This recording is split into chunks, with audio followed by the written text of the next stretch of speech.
Welcome, everybody. Welcome. We are live. Episode 52, featuring Jerry Browne. Good afternoon. Good evening to everybody who will be tuning in coming up soon. I hope everybody's doing well. Man. Much love to everybody. Much love. Happy Sunday. I hope everybody's safe.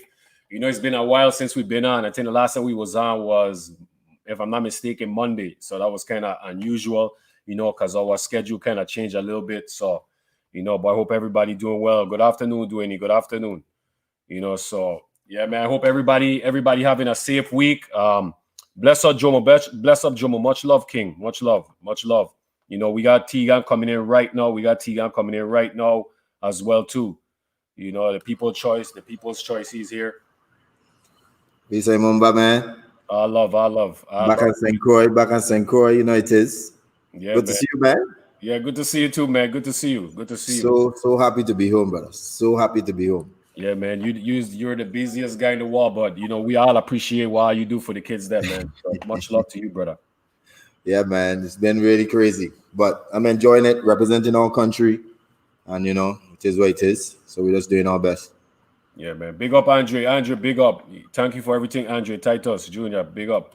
Yeah, man, Tegan. So I'm going to go ahead and get these shout-outs out the way, if you don't mind. I'm going to get these shout-outs out the way, Tegan, if you want to, tell the viewers anything, etc., about the trip to the DR, All right, I got you. Do you think, he's a professional right now, so I'm trying. The business, my youth.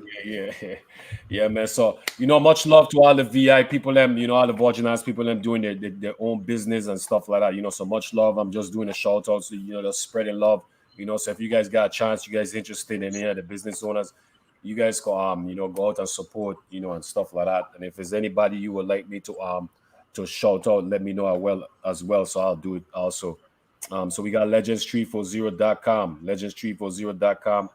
We got Savory Eats LLC based out of Orlando by Sheena Fontaine. We got The Good Life Apparel. Also follow our Instagram at Melting Pot Cooking Class. Also meltingpotcookingclass.com. We got Siboney Caribbean Restaurant. We got Apollo Legion. We also got follow on Instagram at Island Destiny 340 Serenity Braids by Nikki. We also got one of our previous guests, Rico Canario. His website is www.lulu.com/spotlight/R Canario. He got the book Rescuing Virgins, book about the many Virgin Island athletes, and we have our guest today. He's also featured in the book as well too. So if you guys got a chance, check out his website. He have a lot of different books. And he just talks about Virgin Islands history in general as well too. So you guys could check that out. We also got Right Way Service Station located in Princess next to Avis, and that's a locally owned gas station. So make sure you guys go out and support that. We got Paris Enterprise. Also follow our Facebook at Livewire Sports. Livewire Sports. Make sure you guys go out and support them. They're live every Tuesday, 7 p.m. They highlight a lot of the different athletes, a lot of the local athletes, also athletes abroad. They also have a lot of guests that talk about the NCAA clearinghouse and just a lot of different information. So make sure you guys check out Livewire Sports. Follow them on Facebook. Also, we got Midnight Entertainment. Follow on Instagram, Twitter, Snapchat, and TikTok at The Real Midnight. Also follow on Facebook at Real Midnight ENT. We also got Next Level Up Printing. We got OliviaDesir.com. We got Bubbles Promotion. Also follow on Facebook at Brino's Kitchen. They just had a food sale yesterday as well too. So you guys can always check that out. Based out of Orlando, Kissimmee area. We also got follow on Facebook at City of Refuge Worship Center. Big up to Apostle Mona Barnes. They live stream every Sunday at 10 a.m. We also got AIM Credit Repair LLC. So if you guys interested in repairing your credit, you guys can check out AIM Credit Repair LLC. Big up to Carlos. We also got Calypso Clothing LLC. Big up to Dwayne. Make sure you guys go check out his Facebook page. Go out and support. He always supporting everybody. So make sure you guys go out and support him. We also got Hungry Hearts Hustle. Website is www.hungryheartshustleapparel.com as well. Watloo Jeans. So make sure you guys check that out as well too.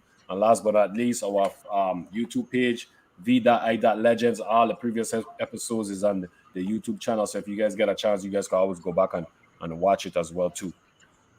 So big up to everybody tuning in and coming in late. Much love to everybody. Hope everybody having a good holidays. Having a good weekend, having a good week. Big up, carry on. Yeah, man, Tegan. So Yes, it's good to be back. Good to be back. Trust me. Even though the hour was pretty nice, but it's good to be home. It's no place like home, man. You know it is. that's true. That's true. That's true, man. That's true. So how was the games? With the national team. Well, I mean, it was more of an experience. It's not so much the games. The games are always going to be the games. You're going to keep playing and compete. The guys compete. DR has a very good team. They rank in the top 15. Right now, we're in the 20 something range. So they are a little better than us. We have to work to get to that level once again. Yeah. Because we used to beat up on DR in my days. So now, as a coach, assistant to Coach Bau, congratulations to him. We definitely need to get back to that status where we're putting our stamp in the Caribbean once again. But the experience was different than the Virgin Islands bubble, I should say. The Virgin Island bubble was good. I really enjoyed that. But man, the DR FIBA bubble, we pretty much get tested almost every other day, dude. Wow. I get digging my nose so much. I had to ask the lady, dude, you see how big my nose is? What you looking for? Corona in here. You might find Hennessy, but you ain't finding no Corona. Yeah, yeah. And man, That's funny, there's bro. just so many tests, man. And thank God everybody was good. Nobody was infected, and we played the game, and it was a very successful bubble. Yeah, it was kind of bittersweet because we stayed in one of the best hotel in Dominican Republic, which was the Hard Rock. Oh wow. It's a 5-star hotel, and we pretty much couldn't enjoy it. We was in jail. We couldn't leave. You couldn't leave your room. You couldn't do anything. You couldn't walk around. You basically had to go to the game, back to the gym, room, gym. So it was a tight bubble.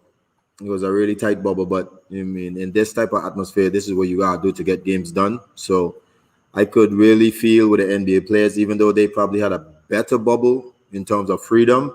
Yeah, It takes a lot of work to make sure everybody is safe. man. That's an experience you're not used to, man. So, man, Yeah, I it couldn't was wait to come home.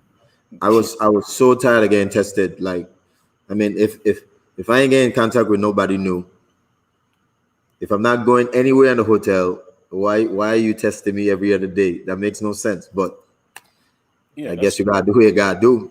yeah. I guess I got to follow protocol and stuff, man. So before we get into our future guest, Jerry Browne, we'll touch on the previous episode 51. We had you made a special guest appearance later on, Yeah. which the viewers love, but we had RT, man. RT, talk about a little bit with RT. I know you was busy and stuff, but kind of touch a little bit with you and RT and the relationship you guys have. Man, trust me, every show I try to catch, something always coming up, dude. I was just so pissed. But I was actually watching the show in the gym. We was right in the gym because Cuba was playing Dominican Republic. And I saw you guys, so I was watching the game and still watching the show. That's how much I'm a fan. Even though I'm a host, I'm still a fan. Yeah. And I told Bob, man, if we go back to the room, I got jump on the show. Hopefully, them guys still talking, and I catch you guys on the late end. And it was just an honor and pleasure because, like you say, I have a very good relationship with RT. From day one, he always calling me the legend, but really and truly, he's a legend in his own way. And I was so humble that he was honored because the respect must be given. You know what I'm saying? And he's a guy who definitely deserves that type of respect. He still work with kids here. He umpires game. I mean, anytime he can spread the knowledge of baseball and softball, he does that. I mean, he's an unsung hero that the Virgin Islands need to know, need to get to know. So, I mean, it was just an honor. It was an honor. And I was so happy for him that he got the recognition that he definitely deserved. And it's kind of crazy. He lived in Lorraine and Pang didn't even know that. So, I mean, Yeah. we kept on learning new gems about him. So that was actually cool. Yeah, that was cool. Yeah. Yeah, Yeah, man. yeah. Well said, Big man. up, Well legend. said. Big up. Yeah, big up, man. Well said. It was a great episode, man. He's a student of the game, man. He knows a lot, and like you said, he contributes so much in so much different avenues. So it was just good for him to get that recognition, people to learn about him and see how much he does for the Virgin Islands as well, for the youth to them as well too. You know, so Definitely. I still got a few more episodes. I gotta watch the Miller episode. I ain't got a chance yet, but I heard it was really good. I saw Marcy the other day. You remember yeah, Marcy? yeah, And she Marcy, said she watched the whole episode and she enjoyed it. So I definitely have to check out Coach Miller episode because he helped me as well to get to Jacksonville University. He was one who was shipping all my tapes them around. I don't know yeah. if he talked about that, but um, he's a great guy. So I definitely was very happy that he had a chance to get honored. And man, Mumba, you're knocking out the park, man. You just keep dropping these gems. Hey man, we gotta get Miller on, by the way. So, but we're gonna get him on again. I gotta thank the viewers, man. A lot of the viewers them be watching and then they be giving out names and stuff like that, man. So I appreciate the viewers them watch tuning in and giving out names, and even some of the future guests, like we have Jerry Browne today and Andre Titus Jr. He was the one that made this happen. So big ups to Yeah. Andre Look up to Titus. Andre. He keeps sending me a lot of links to Andre. Keep sending them. Keep sending them. I checking them out. Yeah, man. So, yeah, big up Arika, big up Naibo. Appreciate everybody tuning in and supporting Jerry Browne and his episode today, man. Much love to everybody. Much love. Pang might not be able to make it today because he has a lot of stuff he has to do. So I wanted to let the viewers know as well. Yeah, So Punk slacking. Tell Punk come on the show, yeah. Stop playing around. He watching someplace. Don't let no study. yeah, man. So we here, man. T got an episode 52 featuring Jerry Browne, former Major League Baseball player. Straight out of the Virgin Islands. So do you have any knowledge or any history on Jerry? Today will be absolutely the first day I've ever heard about Jerry Browne. So I am gonna be a student and a kid in a candy store just listening to every ounce of his story. And I mean, this is why your show is so powerful and why your show is just perfect. Our show, not your show. 52 episode already? 52 episode, Mama? Yeah, Really? our show, not my show. Our show. Yo, you the architect and the engineer to all of this. Oh, God. And now we have an opportunity to have something concrete where all of us can look back and feel proud and see so many Virgin Island who have done great things in all the different sports. So, like I said, I'm here. Jerry Browne, I definitely will love to hear your story, and I'm going to be shooting a lot of questions at you, so I hope you don't mind. But definitely, it's an honor. Yeah, man. For me, this one is kind of special because when I started playing baseball, he was in the major leagues, and I want to say he might have been the only person from the Virgin Islands in the major league at that time. Somebody could correct me if I'm wrong, because I started playing baseball in 1989, so I know he was in the major league then. Remember having his baseball card and everything, So I was like, man, we got somebody in the major league from the Virgin Islands. So it was just big to me, It was like big time for me. So. Years later, man, we got a chance to have him on the show, and we get to hear his story, man. So that's it I know about Jerry. We don't have the knowledge of a lot of athletes and stuff like that growing up. People talking to us about it and giving us knowledge and history. So we are here. So we're gonna learn a lot today. Well, definitely. I can't wait. I mean, You could do like the you said. introduction, T. You do the introduction. You the man. Well, I mean, Mr. Browne, it's an honor and pleasure and a privilege to bring you on to the most powerful podcast and internet today, the Elite Podcast. Welcome to the show. Your story starts now. Hey man, thank you guys for having me. I'm pleased to come on here and join you guys and answer as much question as I can from wherever you guys have. Yeah, man, we appreciate it, man. Welcome, man. It's an honor. It's definitely an honor. And it's always an honor for me to hear the people who came before us so we can earn this knowledge. So, I mean, the stage is yours. Just give us a small summary how it all began and take us there. Take us to that journey. Hey man, this all started from like we call it the Little Rock in St. Croix, and it started from my uncle. gave me to play, Mr. Norman Williams. And, I mean, he was a big influence in me playing, going to my mother to try to get her to get me into playing baseball. So, once all that started, we had, Andre and all those other guys that started same with my uncle. I mean, he got all of us into playing baseball. So he was one of my biggest influence along with my parents. You know what I mean? But I really have to give him a lot of the praise because without him getting me to play, it wouldn't have been where I'm at today. You know what I mean? Yeah, man. That's big up to your uncle, man. Big up to Yeah, your shout uncle, out to definitely. him. And where was that? Where was that in St. Croix? I'm from Christian State, so it's always been a big old rivalry between Christian State and Frederick State back in the days. You know what I mean? And that's when baseball was huge in St. Croix. You know what I mean? I don't know where it's at right now, but it was baseball was real big when you hear you got East and West playing.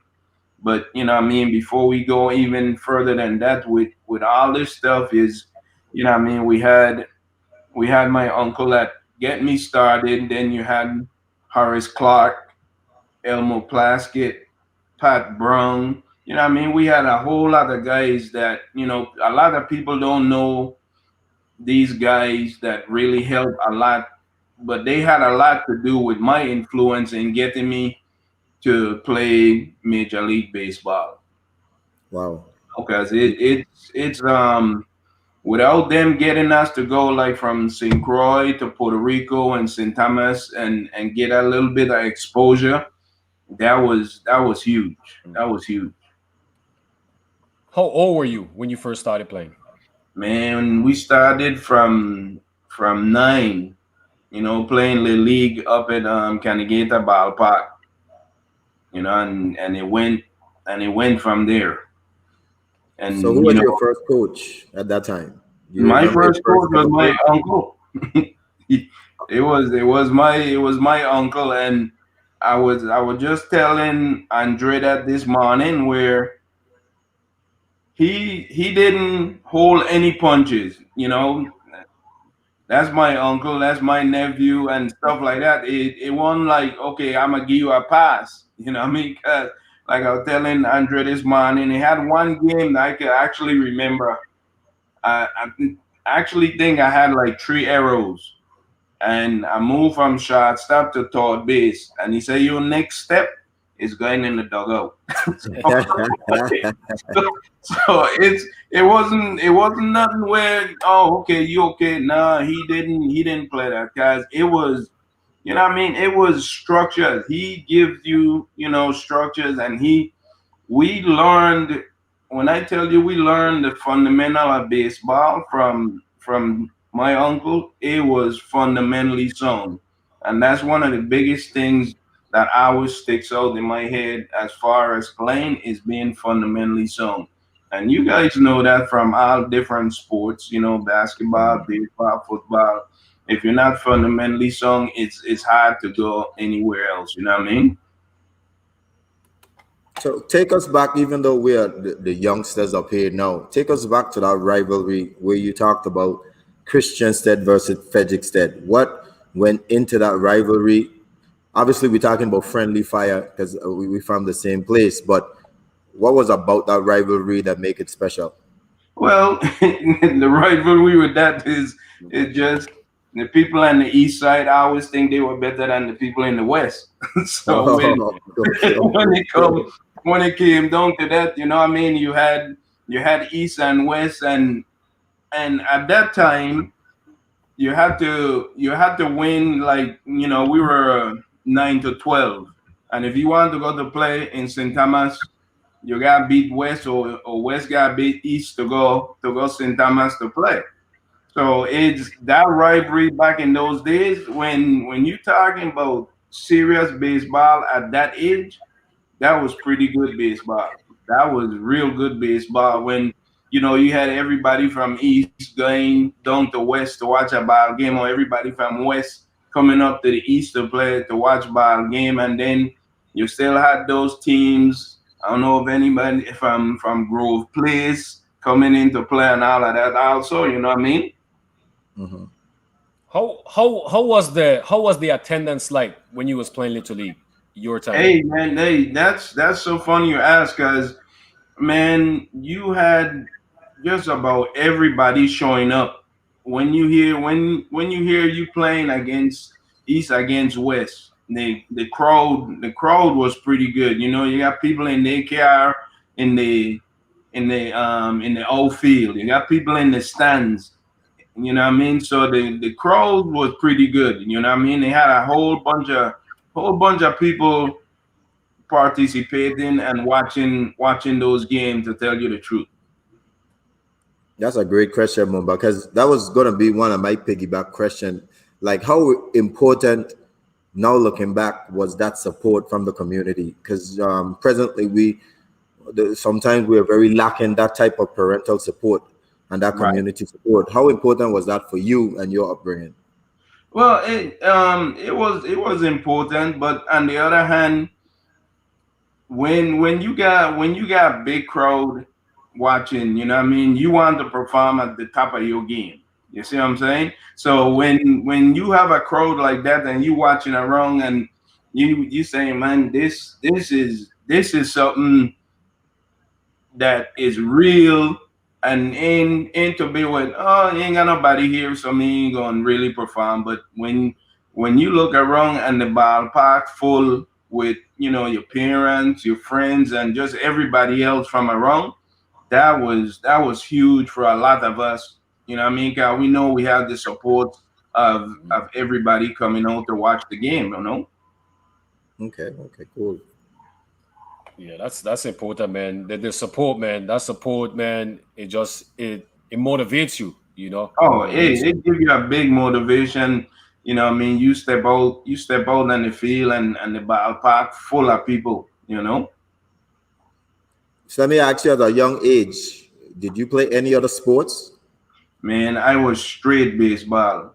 Wow. I I didn't think of nothing else. I eat, sleep, drink baseball, straight baseball, nothing else. You know what I mean? I played a little bit in high school, a little bit of volleyball here, a little, but my vision was straight baseball. I was tunnel vision with baseball only.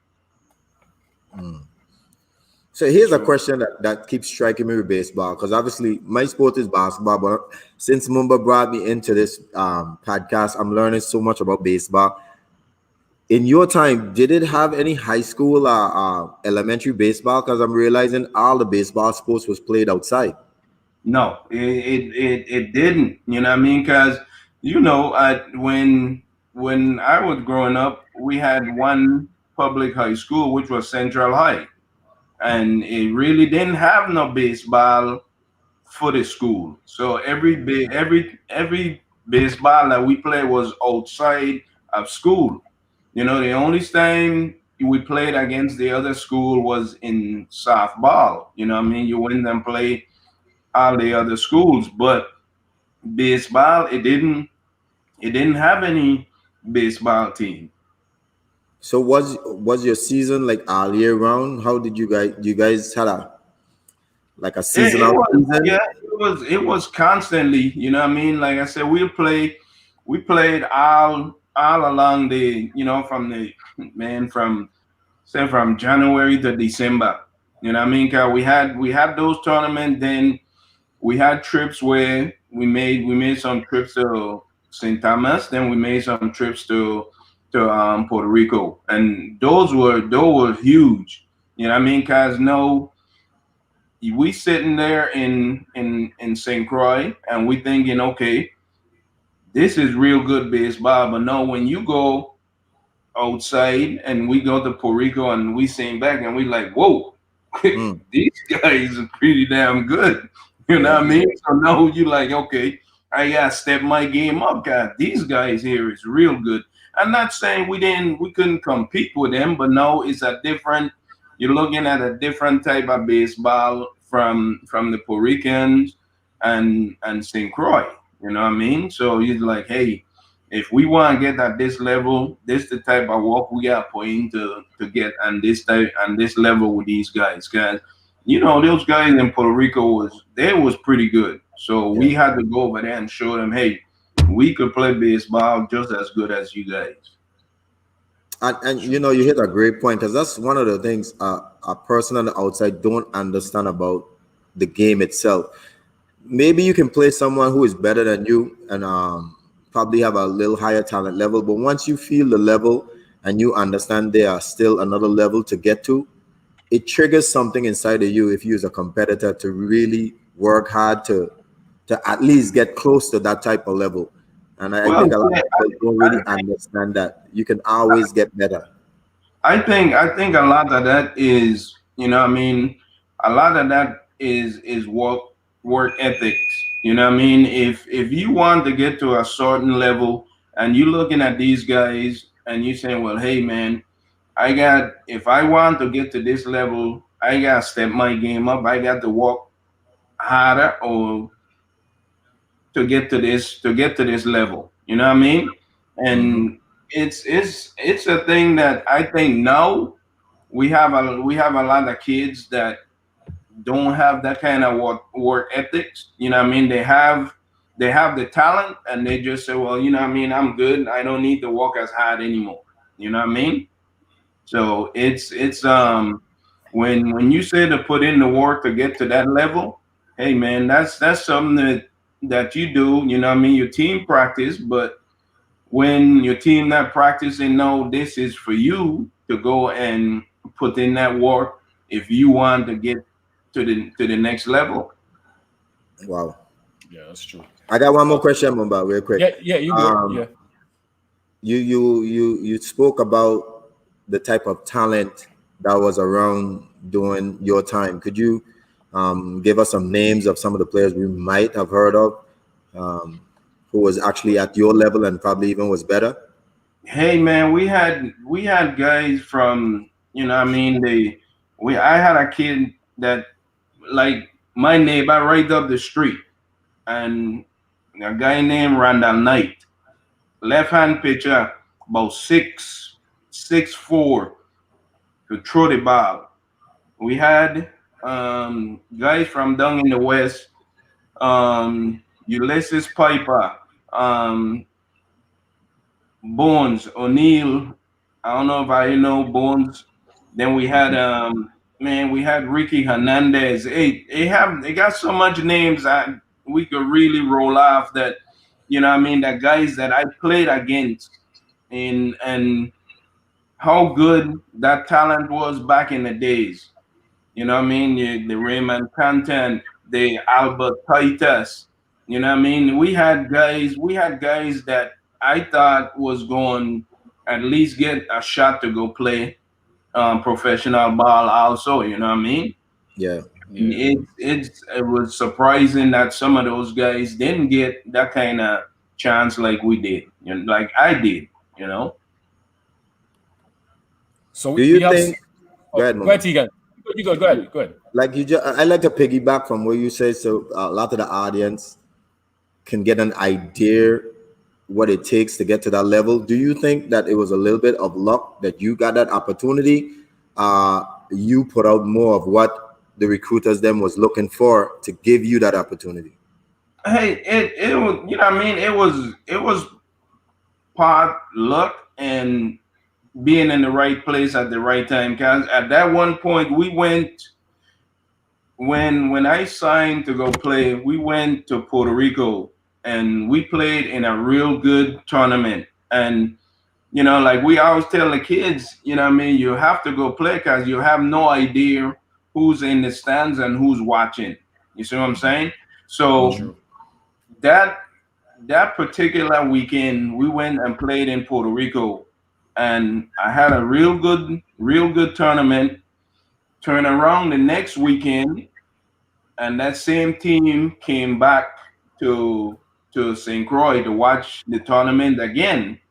Wow. And those guys came back, and we had no idea that they had scouts and stuff in the stand. So, I mean, they came back and watched us play again.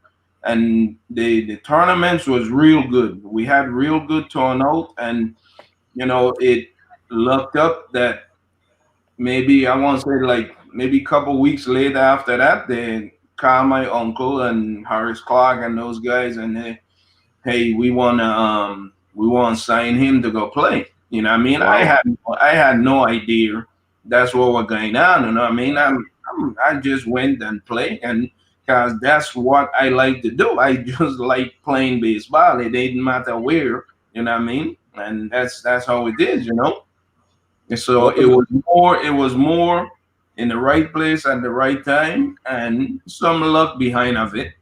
Yeah, I ain't going. What I mean, I ain't going say it wasn't any luck, but it was some luck behind of it at that time.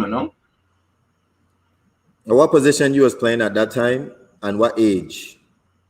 At that time, I was playing shortstop at 18, and what I mean, shortstop at that time. That's where everybody wanted to play. So I played shortstop my whole life until I signed and had to move on the other side of the diamond because now when I end up signing and went off, I looked around and the kids that was playing shortstop, I know their arm strength was much better than mine. I could catch the ball with them, but knowing to get a ball across the diamond, it was gonna be a struggle. So it's like, hey, if you want to get to this point, you're gonna need to go on the other side of the diamond, cause you ain't gonna make it over on this side. Wow, you just dropped some dimes there because I always wonder what was so precious about the A-Rod Derek Jeter shortstop position, why they were fighting over who should be a shortstop. Hey, But it basically had to do with arm strength. it is, what I mean. It have a lot. You have arm strength. You have where you know the knowledge of the game and you're thinking the game way ahead before the play even happened. What I mean? I'm not saying third base and second base don't do that, but generally they say if you're gonna build a championship team, you build it up the middle. You catcher, shortstop, second base, and center field. Okay, so now you looking if you go around and ask any kid where they playing, all these kids gonna say, I want to be a shortstop. You see what I'm saying? Then everybody is not gonna be a shortstop because Yeah. hey, you have to be able to go backhand the ball in the hole and come up gunning past the diamond to first base. What I mean? So if you don't have that strength, what I mean, they're gonna always quick and change and say, hey, we need to move you to different position and stuff like that. But I'll tell people all the time, what I mean, you look at Derek Jeter. Derek Jeter was not one of the best shortstop coming out of the minor league. But he'll tell you the reason he got good is he outworked the guys that were ahead of him. And that's how he got to be real good. Wow. Yeah, that's true. That's true. So we got some questions here for the viewers. I'm gonna take you a little bit back when you played in Little League real quick, Jerry. Okay. We had a question from Dwayne. You're his favorite player, by the way. So we have Dwayne Crozier asking this question here. How many All-Star teams you played on? And he asked that question when you was talking about Little League. So that was when he asked the question. And also, how many times? I'll star in the league in St. Croix or in the big leagues. St. Croix, Little League, St. Oh Croix. my Yeah, God, yeah. man! I played in so many All-Star games at home. I honestly can't give you a number, but I played in quite a bit of All-Star games at home from Little League, which was 9 to 12 to 13 to 15, and then 16 to 18. So I played in quite a bit of All-Star game at home.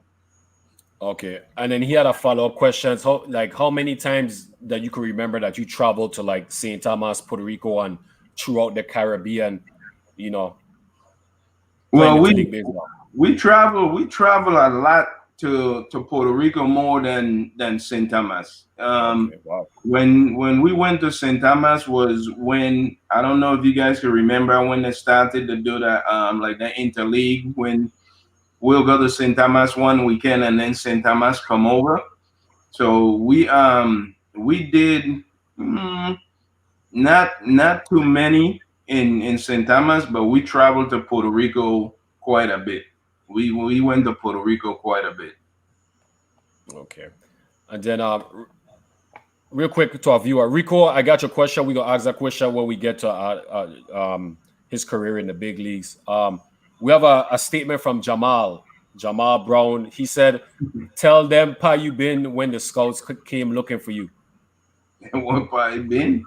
So Man, that's a good question. I trying to remember what I been, because I know I had to go meet them. I had to go meet them down in across the high school in St. Croix. When I reach home, they tell me I needed to go back down to school to meet my uncle. But I honestly I can't remember what I been when they were looking for me. But okay. I know they were looking for me when the scout came back. You know. So you guys kind of touched on going into professional and the scouts signing you. So were there any colleges interested in recruiting you? Not that that I know of, but to honestly tell you the truth, I did not want to go to college. I wanted to just sign and go play. You know what I mean? I didn't have any inklings. I'm going to play college baseball at all. And my oldest brother that passed away years ago, he had already told my mom, if I get a chance to sign, don't hold me back. Let me go. And I could remember that clearly to this day, because he did tell my mom, if you get a chance, if you get a chance to go sign, let him go. You know what I mean? And which, yeah, I mean that's one thing that I always wanted to do. You know what I mean? If I had get one day in the big leagues, that was fine with me.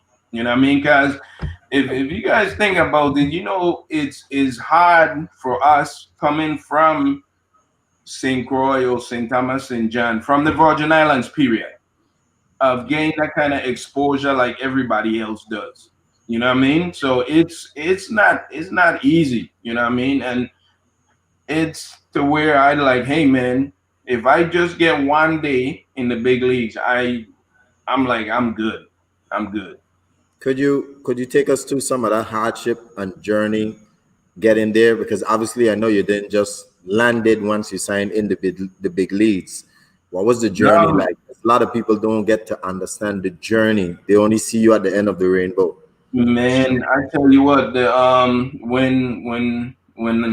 when we left, it was me and Steve Daniels from Frederickstead. Me and him signed the same time and left.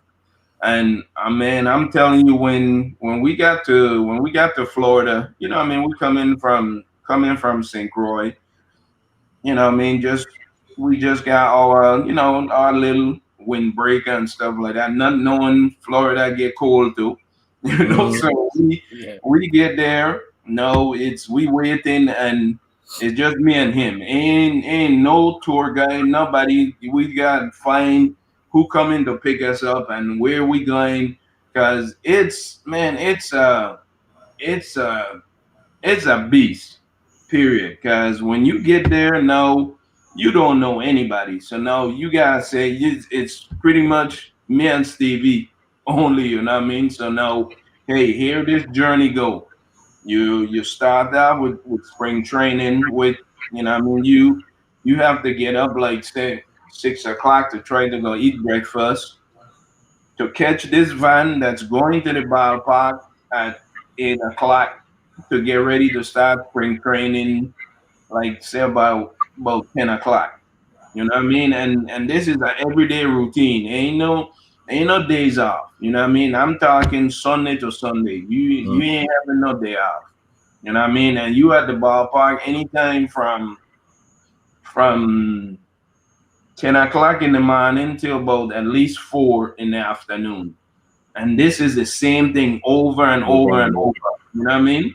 And it's a grind. I ain't gonna even try to lie. It's a grind because you have the same thing. You trying to compete to make a team and keep going out of spring training because you have rookie ball, A ball, double A, triple A, and then you get to the big leagues. But what I mean, you trying to make a team out of spring training where you have at least 500 kids coming into spring training.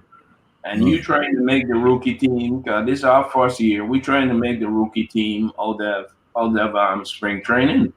And hey, when you hear it's every day the same thing over and over, it's like, wow, I didn't know it was gonna be like this, but what I mean, it's the same thing over and over. Every day is the same thing. Then what I mean, it got a little bit easier towards the end of spring training because now you're starting to play games, but at that same time, what I mean, you showing that, hey man, this is I could do this and I can make this team, but man, it's to where these guys are sit down and you competing against guys that's out of college where they have a little more experience than we had coming from the Virgin Islands. So now we have to walk Three above times as hard. Yeah. above and beyond these guys. You know what I mean? It ain't like, okay, I'm gonna just do this. No, this is every day. You have to do everything above and beyond. And you don't try to give them no excuse to send you Yes. home. Yes. You Because know? now that we are mature and we all have been going through our profession, did you know at the time that they were just pretty much psychologically trying to weed out the weak from the strong, who really want this from who don't want this? Because like I you say, think it's so so. many people for just these little bit of spots. You have to weed out the quote unquote weak links. Yeah, you do, cause you know what I mean, cause it have time. I'll sit around, you know what I mean, sit around and look at these other guys and say, hey man, I'm just as good as these guys, or I'm better than these guys. But at the same time, you know what I mean, you gotta just keep doing your thing and hoping that you catch in the eyes of these coaches to say, well, you know what, this guy might be good for my team, because it's the where these other guys would be like, hey man, I mean, we could go here and do, and it's like, man, I'm not doing nothing because you gotta get up at 6 o'clock in the morning to go. You running every day, you know what I mean? You running 3-4 miles a day. You know what I mean? It's like, hey, I'm not doing nothing. I'm sitting here like I'm in tunnel vision. I ain't trying to hear nothing you saying because Yeah. you know what I mean. You might be trying to telling me let's do this, and I go hang out with you. I go home and you still here. So it's the where you really gotta think this stuff out. If this is what you want to do, man, you really gotta pay attention to what's going on. Yeah, that's true. I What got one and one what? more question, Mumba. Go Was ahead. there any time that you was at the brink that you wanted to quit? Because Yeah, all of us get to that point where we said, "Man, I is this did. really worth it?" Man, my second year, I went to Burlington, Iowa. Never been in no part of the cold. You know what I mean? We had some cold in Florida, but when I went to Burlington, Iowa, we talking about snow. Never seen snow in my life. I'm talking 30, 40 degrees. Where it's like, man, are we gonna play in this type of weather? And they're like, yeah, we playing. Yeah. I'm like, man, and the bad part about that was the living was bad. We were living like in a trailer coat. Living was bad. The field that we play on was even worse because Wow. when we got there, they had a bad snowstorm. Okay, and in order for us to play, they had to burn the infield where they poured Wow. gasoline on the infield and burn the infield to melt the ice. That's how bad it was for about a month. That's crazy. And when they get all that taken care of, man, we had big chunks of mud and stuff because of the Wow. body of the field, and so we had the worst field in baseball. And the city was, it was okay, but the living was bad, man. The travel, man, you talking about travel, we talking riding on bus for 13, 14 hours. And I mean, wasn't the best buses that you had. Wow. So when I tell you, at the end of that season, the first plane leaving Burlington, Iowa, I was on that plane, and that's the first time I really thought about, I don't know if I want to do this anymore. 'Cause that was my worst experience playing, was in Burlington, Iowa. That Wow. was no I just laughing because my co-host up there, he actually went to school in Iowa, so I just laughing. Yeah, man. that's That funny. that's the worst part of the minor league that I went through, that I really thought about, what I mean? Do I really want to do this anymore, and or shut it down and just go home? You know what? You know what's funny is the fact that I was in was that the Midwest League when you was Yes, there? yeah, yeah, So I played exactly. in the Midwest League in 2005, and Burlington was the worst ballpark. It was the I'm worst place to telling you, play. Still, I'm that's telling you, crazy. man, that's the worst place that we ever been. And because it was me and Stevie was still there at the same time. And it was like, man, I do not want to do this. You know what I mean? We went to other ballpark, and these ballpark was like plush. And then after the road trip, we come back home. We got to come back to this, and not even to top that up. When we come back home, we going to where part we were living, and we reach back. We ain't got no power. Light there. Oh, man. So you know what I mean? It was it That's man. tough.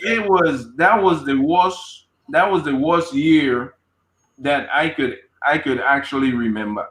That was the worst year of baseball for me. And the organization was that was Cleveland Indians the first. What was the No, the first? Rangers. Rangers. Okay, Yeah, the Texas. Rangers. Texas. Yeah. Okay. Man, hearing these stories, man, I wish I had this when I was still playing professional. Because I remember one time I was flying over to Europe and them guys put me on a business class and I was pissed. I wanted to be in first class. And a business class is not bad, Mumba, But No, when I'm going on a plane for 13 hours, I gotta go first class, you know what I'm Yeah, saying? yeah, yeah. But when you guys tell these stories about bus and no lights, man, that humbled me so much, man. And look at here, man. This is, man, from Florida. You know what I mean? You went to the Midwest League, then you went to the I end up going up to the Carolina League, which is a high A ball, which was real good. The competition was good, but again, we talking about getting on a bus, traveling from we were in Salem, Virginia, and I end up having to go down to like North Carolina, jeez. or you know what I mean, and we talking bus ride after the game. We played game in at 10:30. You have an hour to dress and eat and get on the bus. So no, we get on the bus at 11 o'clock to drive for like another 12 hours. Don't pull in to where we going until like 6:30 in the morning, and then still have to turn around and get up and go play at 7 o'clock. But not at 7 o'clock. We leaving the bus leaving to go to the park again like at 4 o'clock in the afternoon. So I'm saying, so it That's ain't crazy. it ain't no sleeping. It's, what I mean, you sleep, you have to get up, you gotta get eat, and then you go into the park again. You know what I mean? So that's why I tell these guys, coming through the minor league is not easy. I ain't gonna even try to lie about it. It is not easy. Yeah. You Let know? me ask you very quick. Did you All right. get any external hate? Because obviously, like you said, you had a lot of things against you. You found the Virgin Islands. And let's be real, you was a black man.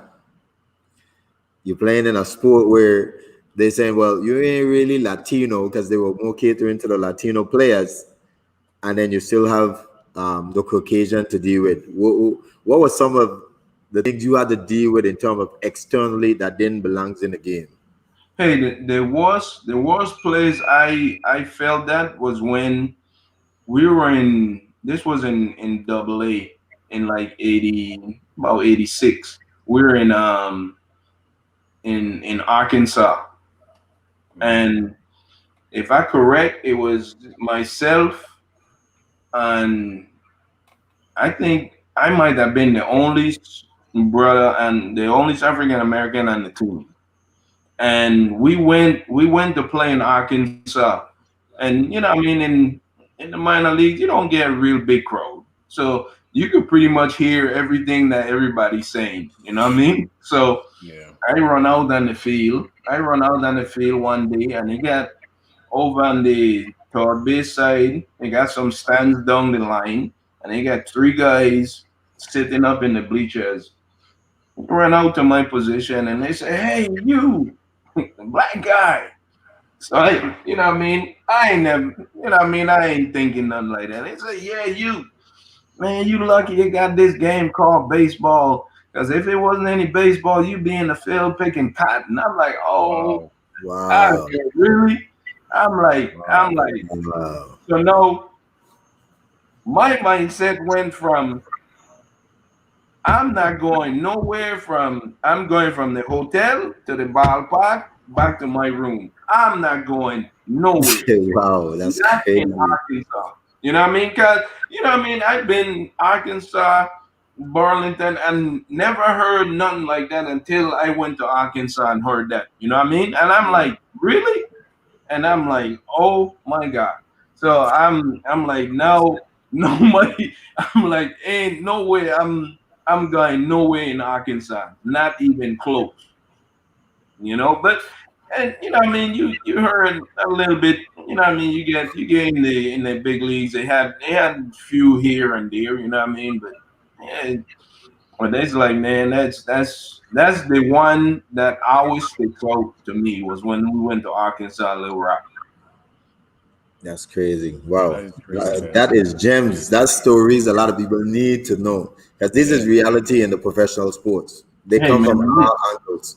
it's still there, man. It's still It's out there. I don't care what nobody says. it's still out there. It's true. Yeah. It's true.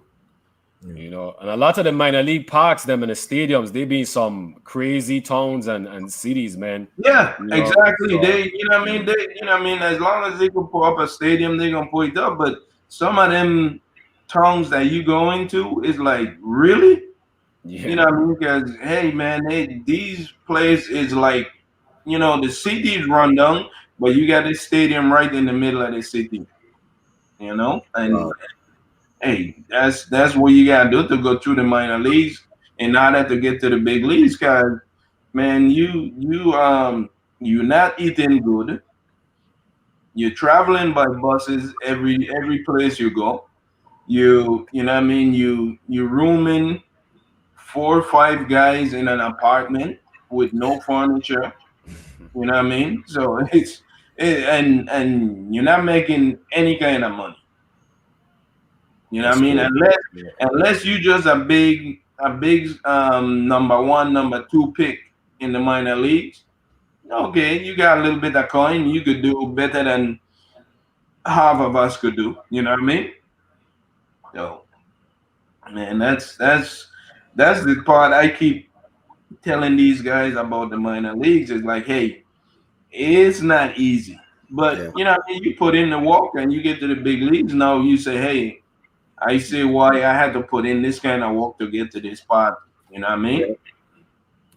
So yeah, that's let's true. talk about the minors a little bit. When do you start making your name and people start recognizing that, you know what, this is something special in this guy? Like, what division was that, and how you start making that push to go to the majors? Well, it actually started like from the Carolina League, which is high A ball. That's one of the best that's one of the best leagues in the minor league is the Carolina League, and I think up to this day it's still pretty good. You know, what I mean, I had some good years. I had a real good year in the Carolina League. That one year made the All Star team in high A ball, and then the next year, you know, what I mean, I got promoted to Double A.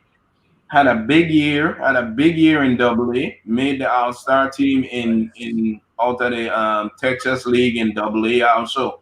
You know what I mean? So that's when it started to click where, hey, my name started to get out. So end up being one of the top prospects in the Rangers organization, you know, from that year going forward. You know what I mean? It was from high A ball, then double A. It keep going, and it started getting to that point where, hey, this kid here is one of the top prospects in the minor leagues for the Rangers. Did they have AAA them times? AAA is the highest, Yeah, right? yeah, For triple A. But major? I didn't play triple A ball. I get when the following year after my double A year, went to spring training and got put on the 40-man roster after my double A. Mm, nice. Went to spring training in 80. That was my first spring training in like 86, I think it was, and end up making the team out of spring training, which, you know, I mean, it wasn't even there. Had a real good spring, and the guy that was ahead of me, he been in AAA for like 2 years, but wasn't making any progress. You know what I mean? He had good years. You know what I mean? But nothing that they were like, hey, you know what I mean? This could probably be the guy to play second. So went into spring training and had a real good spring training. And here again, T, what you asked, if it had any luck to doing to gain where I needed to go.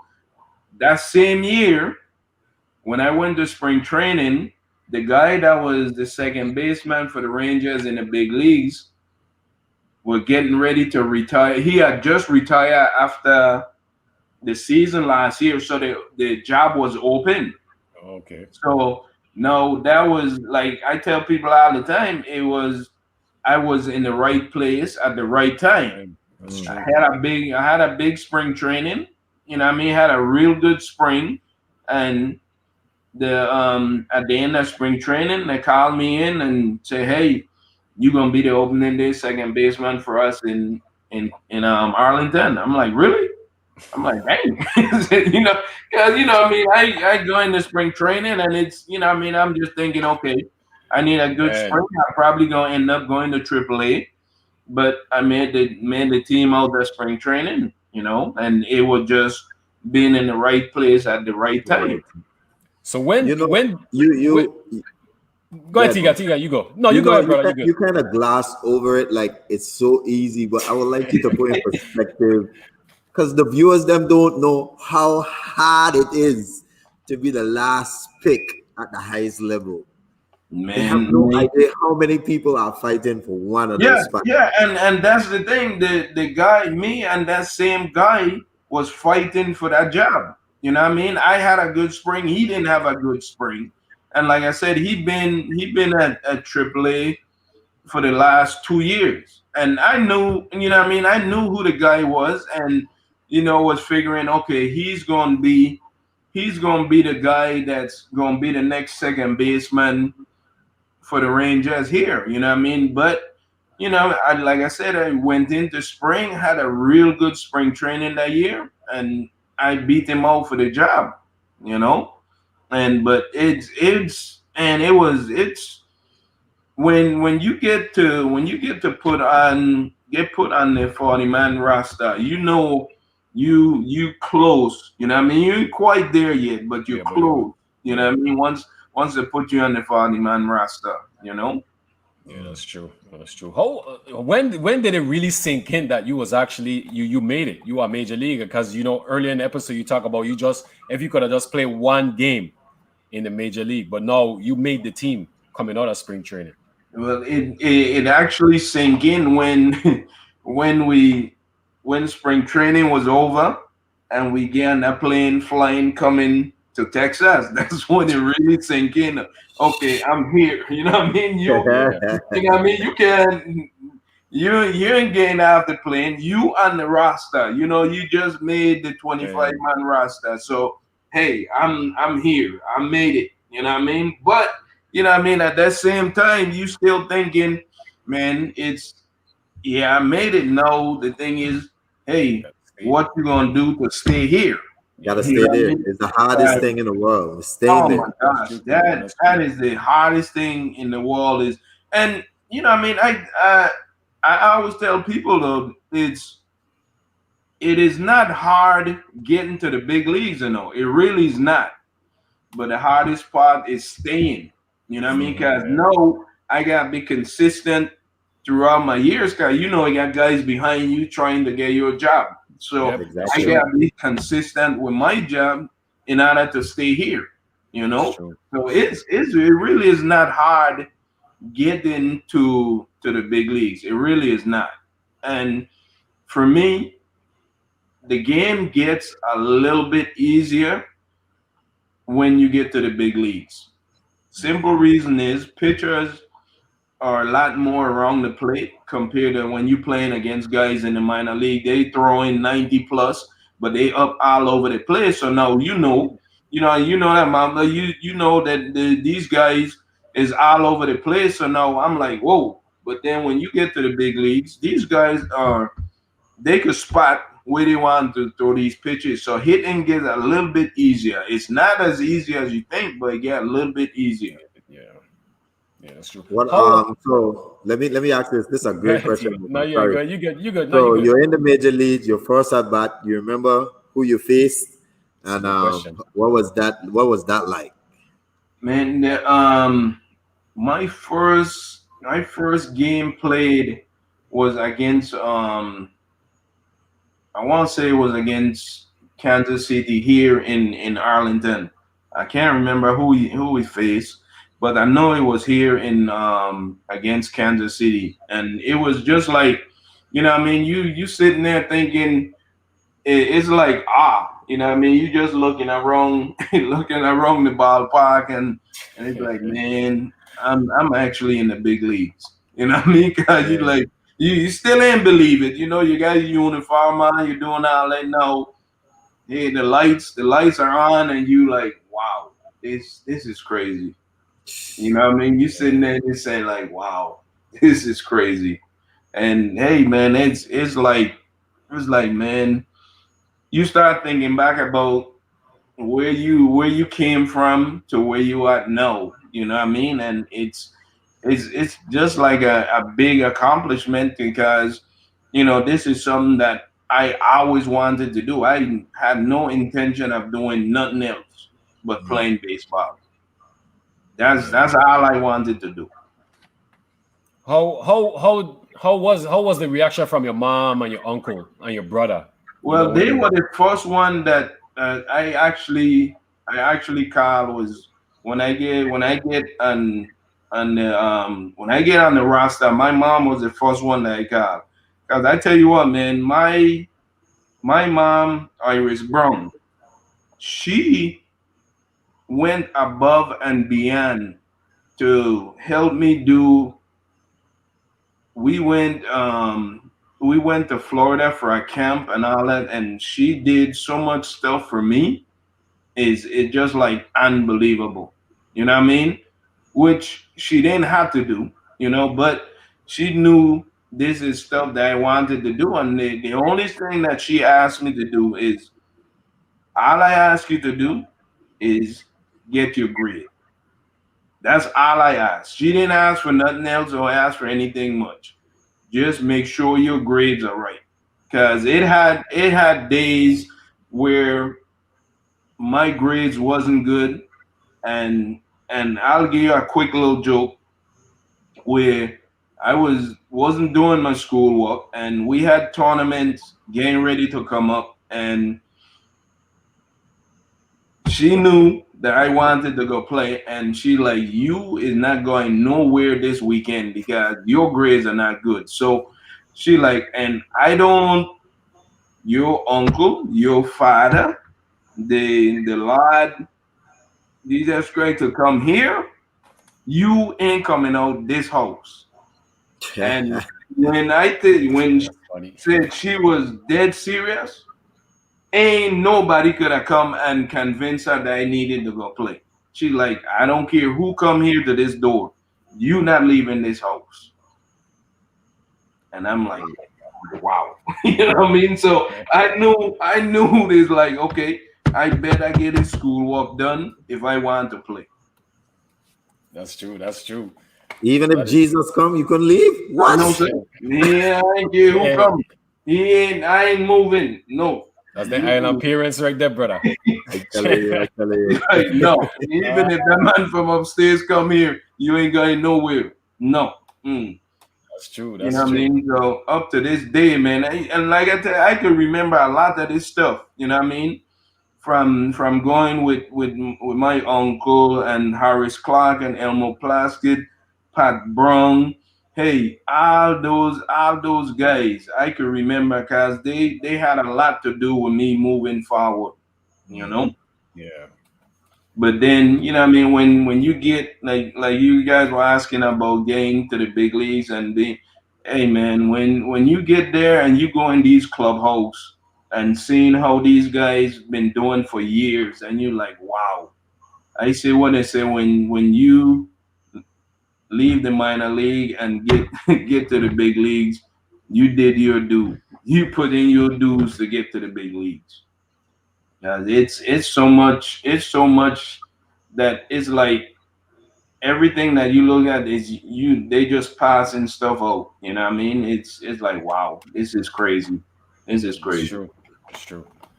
So let It's me true. ask you now, because now you're in the big leagues, and I read earlier when I was just reading up on some of the stuff that you was the only Virgin Islander in the big league at the time. At Um, that how, at that time, yeah, yeah, yeah. At how that did time, how I did was the the only one. how did the Virgin Islands reacted to that? How was the press at home?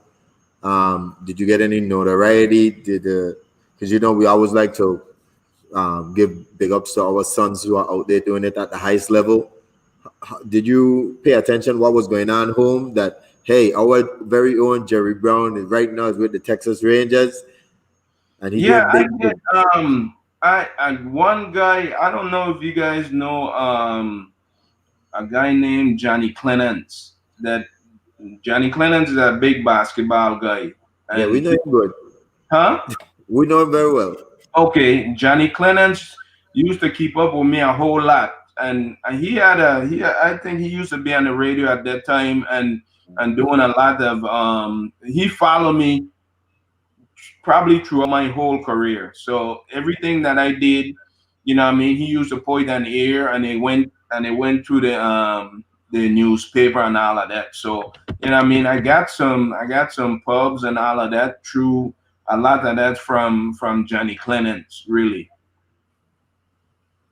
Did you felt like you had any kind of external pressure to really represent for the Virgin Islands? Or you were just so focused into just making your name for your career?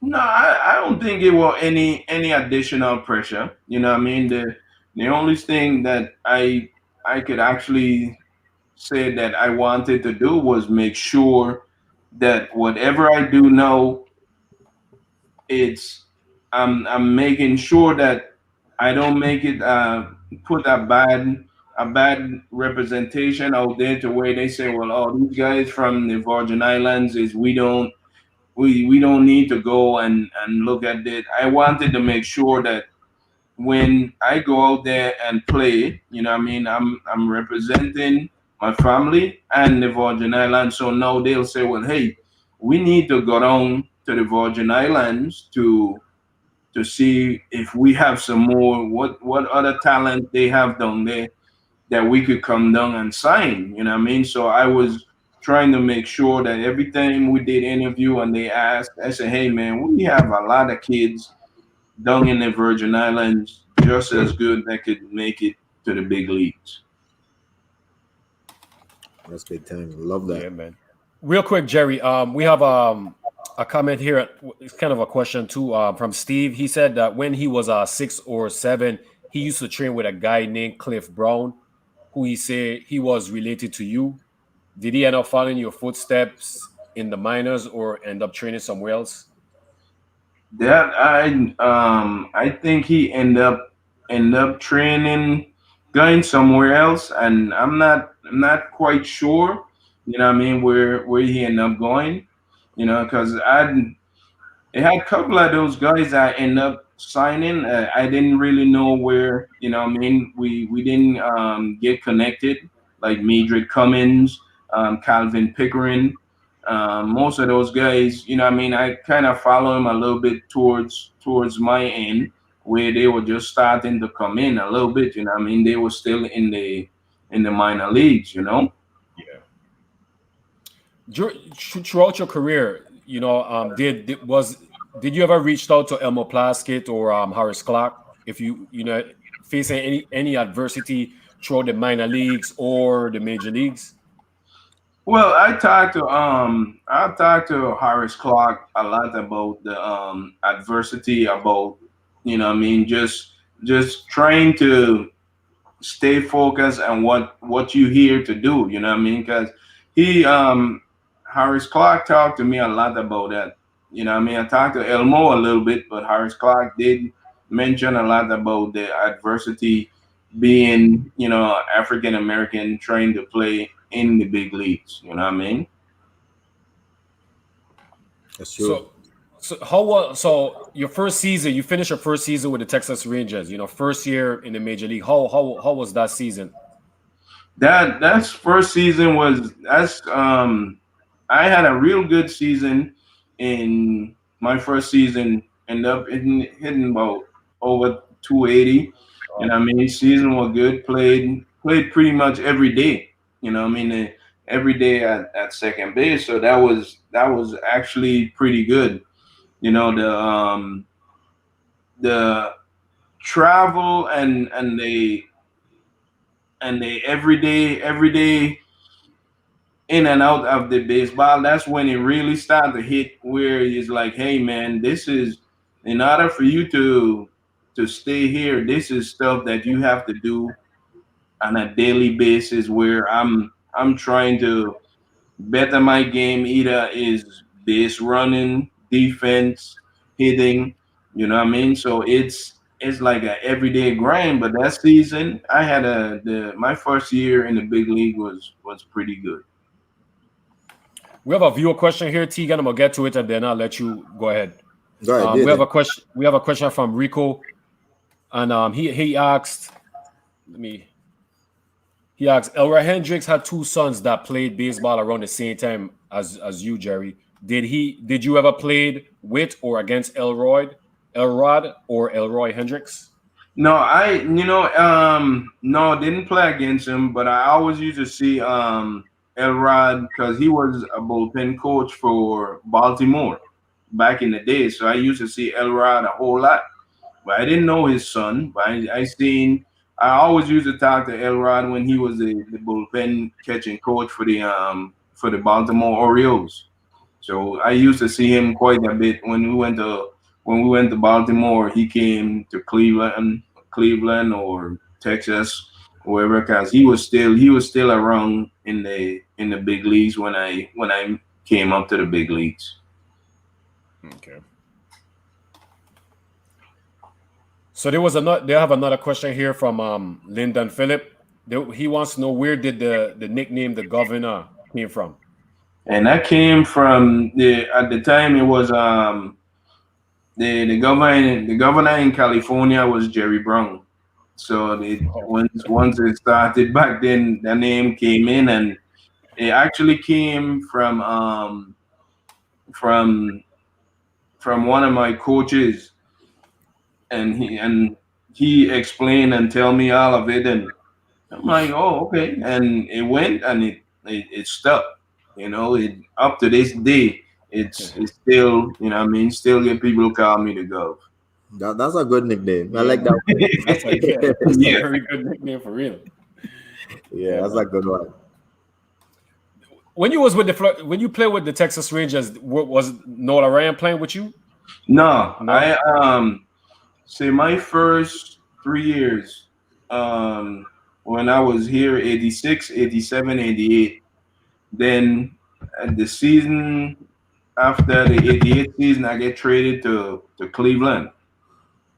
I got traded to Cleveland for Julio Franco. Okay. So Wow. when I left, that's when Nolan Ryan came here. Hmm. Mm. And when I left, that's when Nolan Ryan came here. But those time Cleveland was good, right? Well, I guess Albert Bell and them guys came later, right? They Those were. are the guys.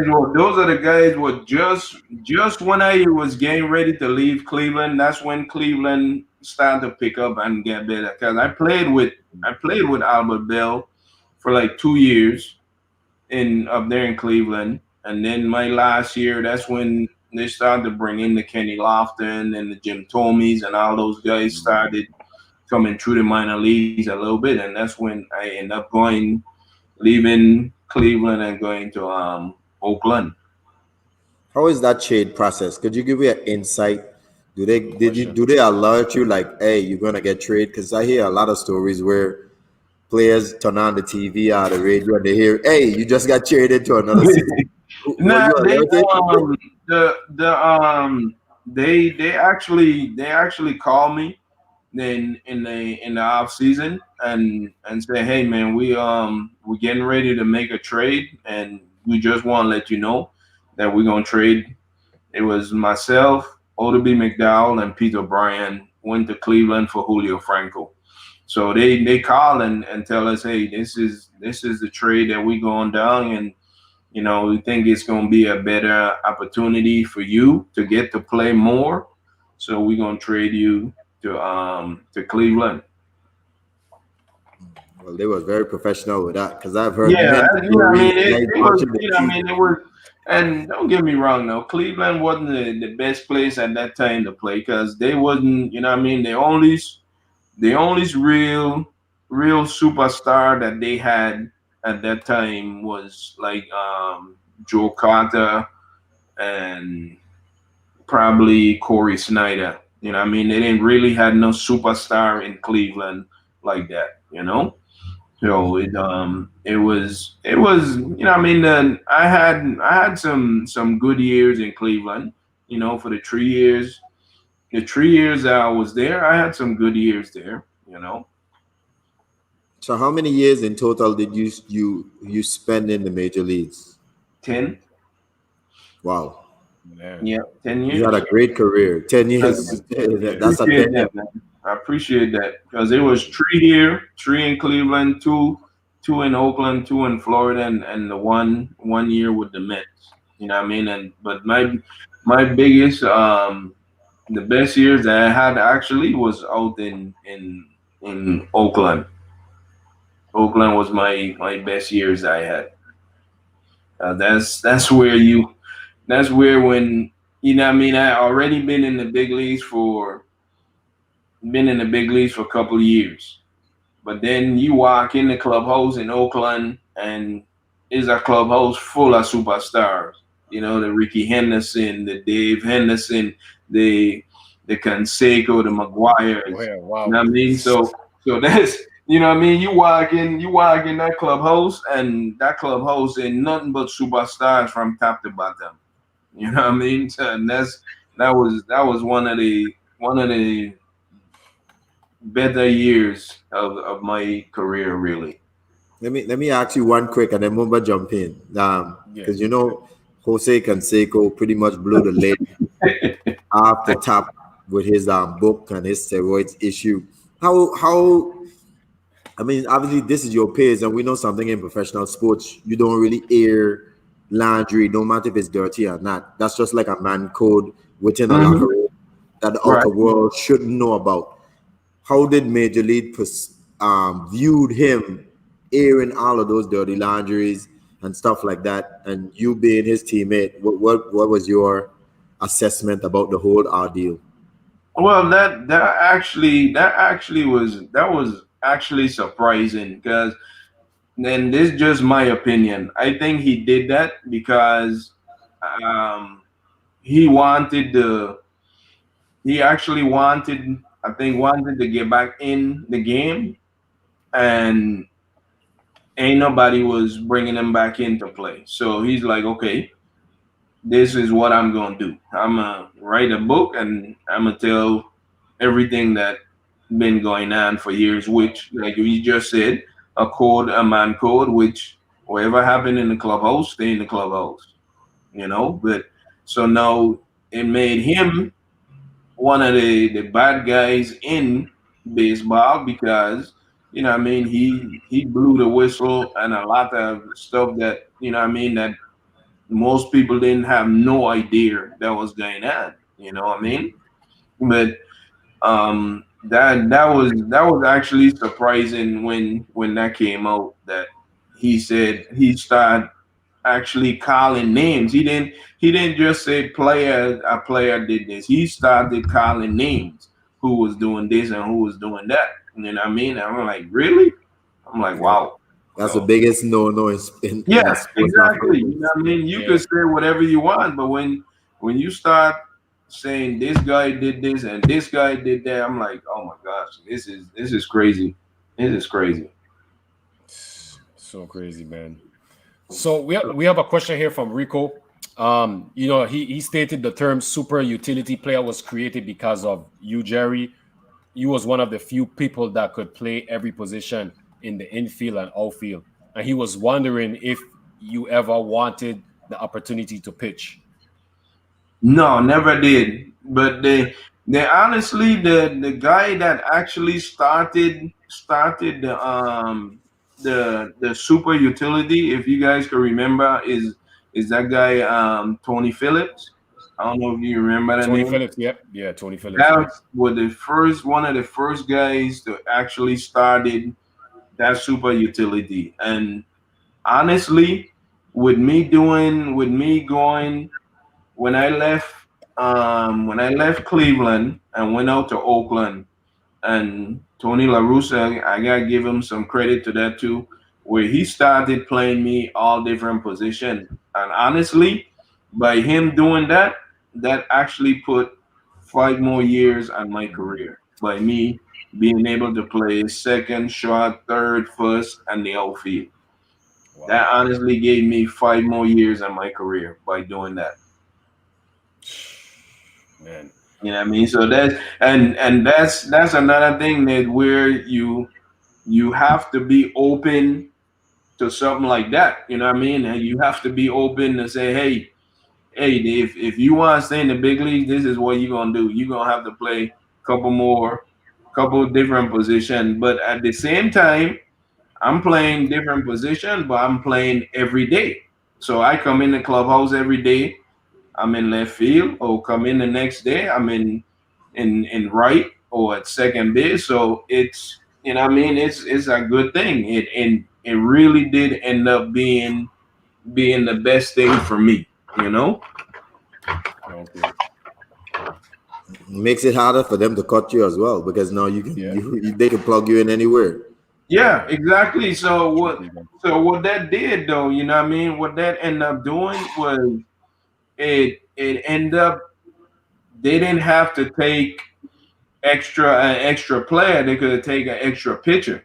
You know what I mean? So now you get instead of having 11 pitcher in on your roster, you could have 12, 13 pitcher card. Now you have a guy that could play multiple position and not just play one. So I have to carry another guy. You know what I mean? We had guys that hey, you move here, go there, and hey, it made it easier for the manager to bring in more more pitching. Yep. Yeah, Yep. that's true. Who was the toughest pitcher you faced in the Virgin Islands and in the major leagues? Man, I'll tell you what. Back in the days, man, you had Stevie Daniels were pretty damn good. Stevie was good when he back in the days when he played with the A's. Stevie was good, and man, he had whew. You know, what I mean, I never faced Rosetta Garden. Rosetta was pretty damn good too over there in St. Thomas. Yeah. Rosetta was good, but you had Stevie Daniels, you had like I said, Randall Knight. Man, we had some guys at home that I honestly thought they'd have had a good chance to go away and pitch in the at least to get an invite to the minor The leagues. minor leagues. Yeah, Wow. yeah, Yeah. yeah. We had back in the days, man. We had some good baseball between the Vikings, the Reds, Saints. Who else? What other team we had in the big leagues in those days back in the islands, man. When you hear the Reds and Vikings or the Reds and Saints or the Saints and Vikings playing in Poly Joseph Stadium in St. Croix, man, you talking about a stadium that get full. Wow. That was good baseball. That was real good baseball back in the days. Real good. Mamba, I What see up? a question that I want you to ask. I want Yeah. you to put it up about the time, the 40 But like the that. fight time. Yeah, yeah. I'll get to it. Yeah, I got it. All right. And Jerry, what about the major league? Who was the toughest pitcher you faced in the major league?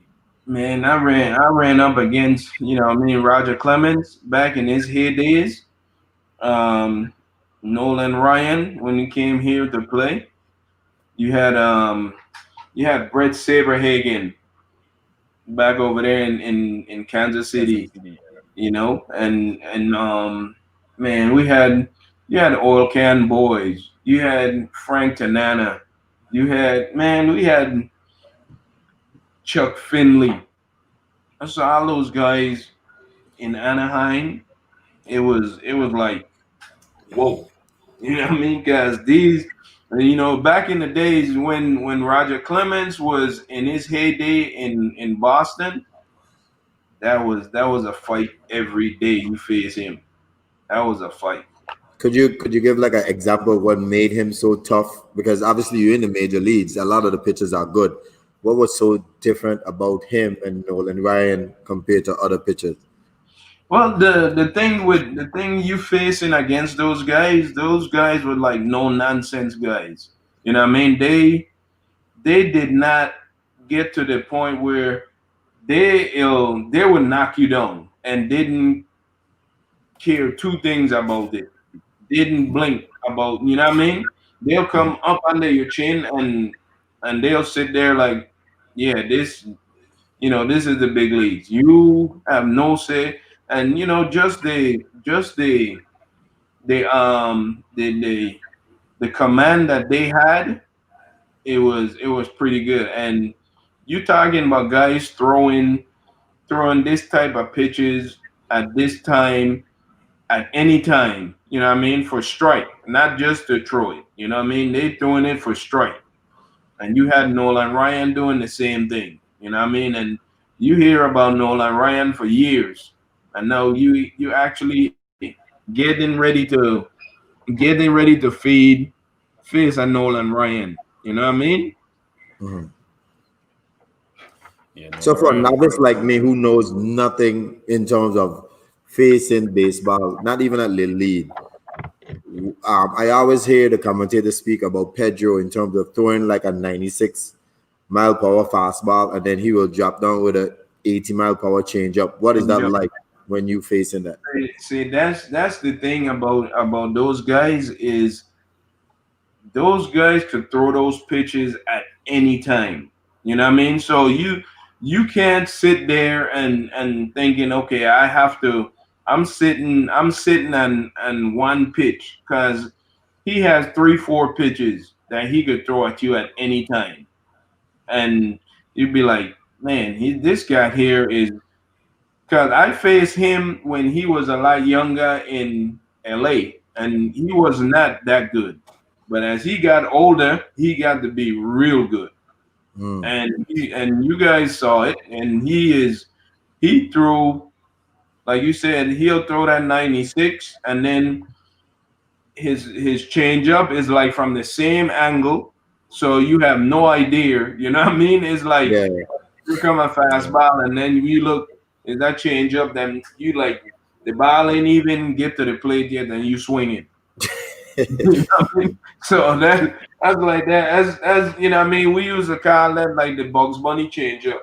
Like Bugs Bunny it change trying up. and it stop, Wow. and it's like man, this is That's crazy, crazy. you know.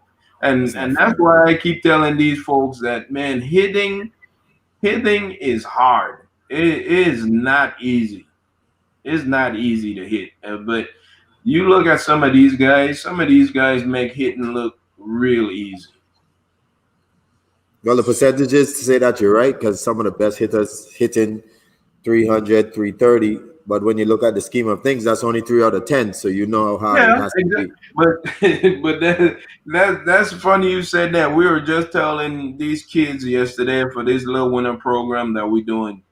It said, man, in any other thing that you do, 3 out of 10 is failing.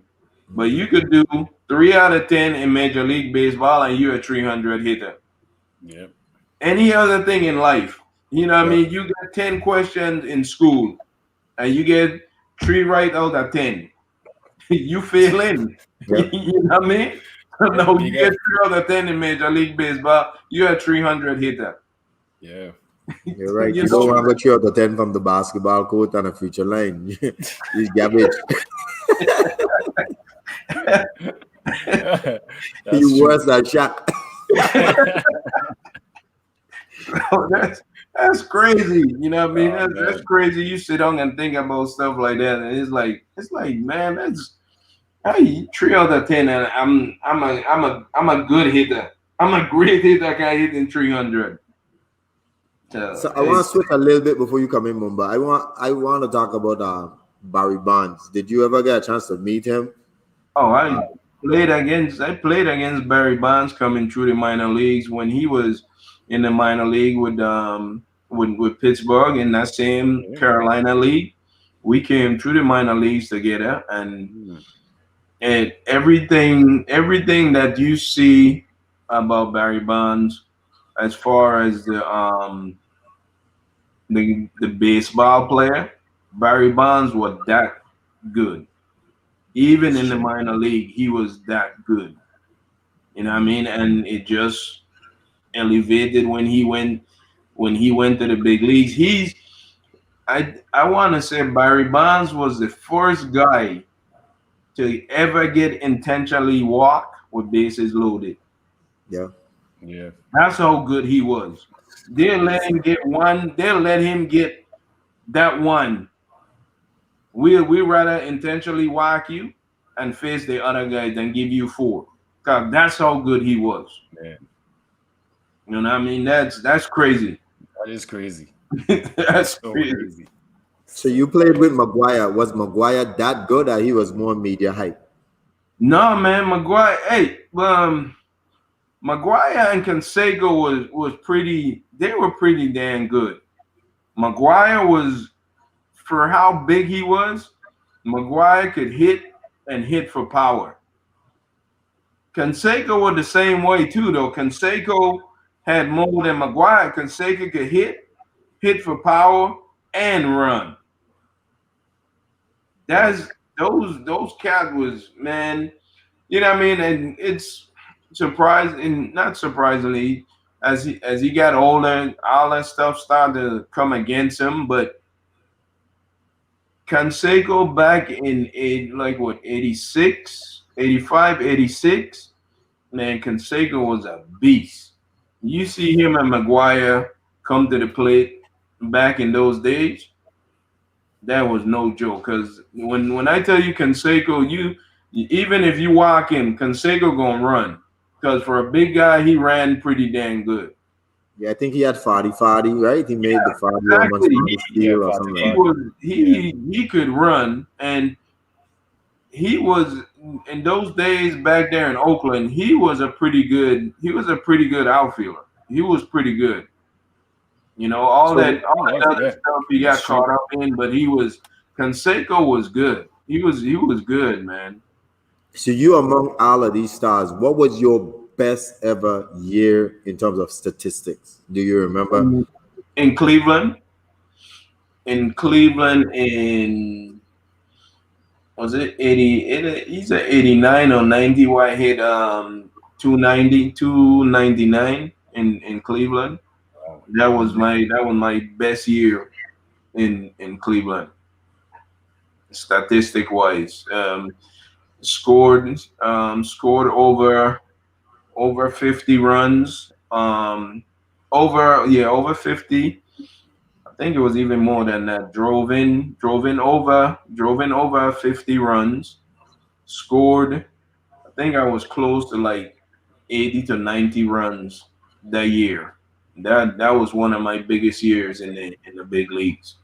Because in here in Texas, I ended up hitting like 280, and in Oakland like 270. But Cleveland was the biggest year where I ended up hitting 299. What was your most home runs? Were The you a most home run home hitter run or I you had were more one of a year. contact? The most home run I had one year. It was in Cleveland. I think it would end up having six one year. That was the most I had in a year was six. So you were more of a contact in terms of I, I throwing the was ball and more playing more gap of base. a yeah, I was more of a gap hitter. You know what I mean? Get on and run. So I was more of a contact hitter than anything else because I didn't really strike out a whole lot. I always put the ball in Good. play. So I didn't strike out much at all. So I was more of a contact hitter than anything else. Okay. We got a question here from Rico. He also, a little story behind his question was he stated one of your cards, Jerry, one of your most collectible baseball cards is an era card showing a white player. Ironically, the same thing happened to Kalex Crab with a different white player on his card. He Mhm. he wants to know, did you collect anything from your time playing baseball? I actually have all my cards that I play. I have all my Wow. baseball cards. Even the one that he talking about is the guy that's on the card is his name is actually Bobby Brower, and it's a white guy on the card, and that's the only card I don't sign. Yeah, definitely not. Yeah, that's the only one I Yeah, don't sign.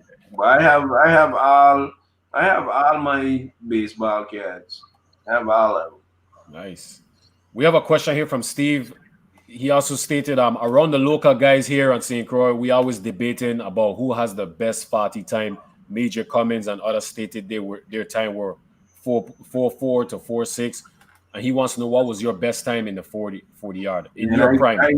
I gotta think my 40 at that time back in the days. I think I went at least 4 or 5 Wow. on the 40. Because back in the day, I used to run a lot. You know what I mean? And I was pretty quick. I think my 40 time was like 4 or 5. That's fast, man. So you ever heard of a guy named Mendez who catch a deer? No. Uh, Go ahead, Baba, go ahead. We can bring up the deer today. We can leave the deer alone. uh, so we we have a question here from Steve. How he wants to know, how did you adjust your mindset mentally after facing somebody throwing in the mid 90s to facing a knuckleball pitcher, if you ever faced one? Man, yeah, I faced a couple knuckleball. You had at the time they had I think it was just two though. Charlie Huff Oh, yeah, Charlie Charlie Huff. Huff and Guy from Boston, he was still there. no, this other guy, John Candiati in Cleveland. John Those were the Candy. only two knuckleball guys back then. And man, that knuckleball ain't no joke to hit. And that's, I mean, that's a good point where you face a guy the night before throwing 90 plus, and then here it is, you got to come now and face a guy throwing knuckleball just floating. And you'll think it's easy to hit. It ain't that easy to hit. Not even close. That's crazy. Cause and the bad thing about it is it's not even easy for the catcher to catch. Cause he have no idea where the ball is going. You know what I mean? So you think of it as a hitter with that ball coming and just dancing. You have no chance of hitting it, you know? Because it'll come in up here, and by the time you swing the ball, they don't hear the ball they over here, and it's man, that's one of the toughest. That's why you see you have a lot of guys. Anytime they're facing, say they're a switch hitter and they facing a knuckleball, they'll go hit from the right side. And you know what I mean? I never change. I keep the same way, but man, it was not easy to hit a knuckleball pitcher at all. Not close. So here's a That's follow up question: if it was so difficult, why the major leagues never really tried to develop more knuckleball pitches as a changeup? Man, that's a good question. And the only thing I could say with that, man, is you don't have too many guys that could actually catch a knuckleball because most knuckleball um most knuckleball catchers it'll just be for that pitcher only. You know what I mean? Because you're not gonna have your starting catcher trying to catch your knuckleball guy. So they never really started. They never really got into developing those guys to throw a knuckleball for his changeup. Because now it went from instead of throwing that changeup, they started throwing a split split. finger. That's Yeah. that's when you know what I mean. That's when that split come in. You know what I mean. But it didn't. I think after that they might have had John Candiati, then the guy that you mentioned from that was in Boston, Wakefield, that Yeah. was in Boston for a couple of years, and after that it didn't had too many more knuckleball pitchers after that. Yeah. I think knuckleball is pretty hard to pitch, man. It, It's it is. hard to It, it to is. get. It It's is. hard, You know what I man. mean? You gotta know how to grip it. You gotta keep Yeah. your and see. I used to see those guys manicuring their fingernail in order to grip the ball, and it's not an easy pitch to throw it out. It's not easy. We got a question here from Rico, and myself and Tegan, we have played in Puerto Rico in our respectable sports. How was your experience like playing in Winter League in Puerto Rico? Man, I actually like playing with the ball in Puerto Rico. Cause back then, you know what I mean, and in those days they used to bring in what at least they used to bring in five import. They could only allow five import in on the team at that time.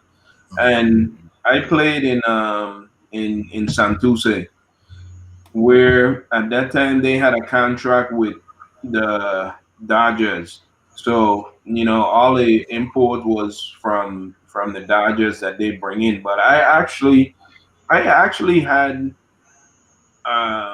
real good time playing in Puerto Rico because that's where I actually went to Puerto Rico in order to better my double play pivot because that's one of the things that I really had a hard time my first year in the big leagues and to turn the double play. So I end up going to Winterball to learn to turn the double play, and a guy named Luis Aguayo really helped me with that in Puerto Rico at that time.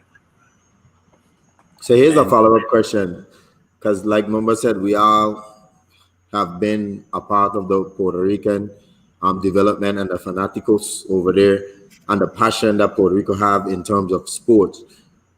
How could the Virgin Islands really take a lesson from our neighbors? And I know that a lot of people here in the Virgin Islands really don't understand what is really happening over there in Puerto Rico. It could be Major League will be step A plus, but Puerto Rico is right there, mhm. and they do it in all the sports. How could the Virgin Islands adopt a vision like that? Because obviously we have the talent just like Puerto Rico, but we don't have leads, we don't have the support. I mean, where are we dropping shot? I think we're dropping shot because most kids nowadays, I honestly don't think they really want to play baseball as much as it used to be back in the days. Most kids now is either playing basketball than anything else. You know what I mean? And I think that's where we're dropping shot. And again, you know what I mean? You don't have enough. I don't think you have enough guys that really want to put in the effort to start to teach those kids and get them to come back to play baseball.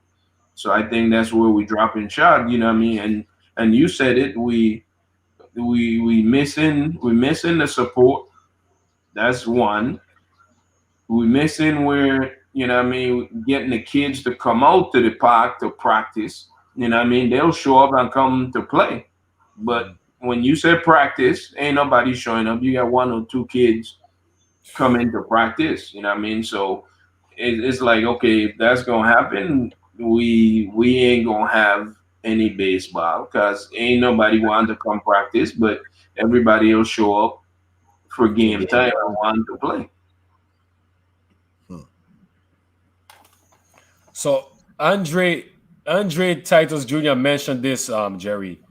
He wants you to tell us about the photographer that wanted you guys to pay for pictures that he took of you guys. That that was like years. We were in New York, and me and him take a picture, and Andre Andre asked the guy, "Hey, can you send me that photo?" And he said, "Yeah, I'll send it to you. Um, it's gonna cost you." And Andre like, "Cost you?" he's like he's like, "I'm not paying for that."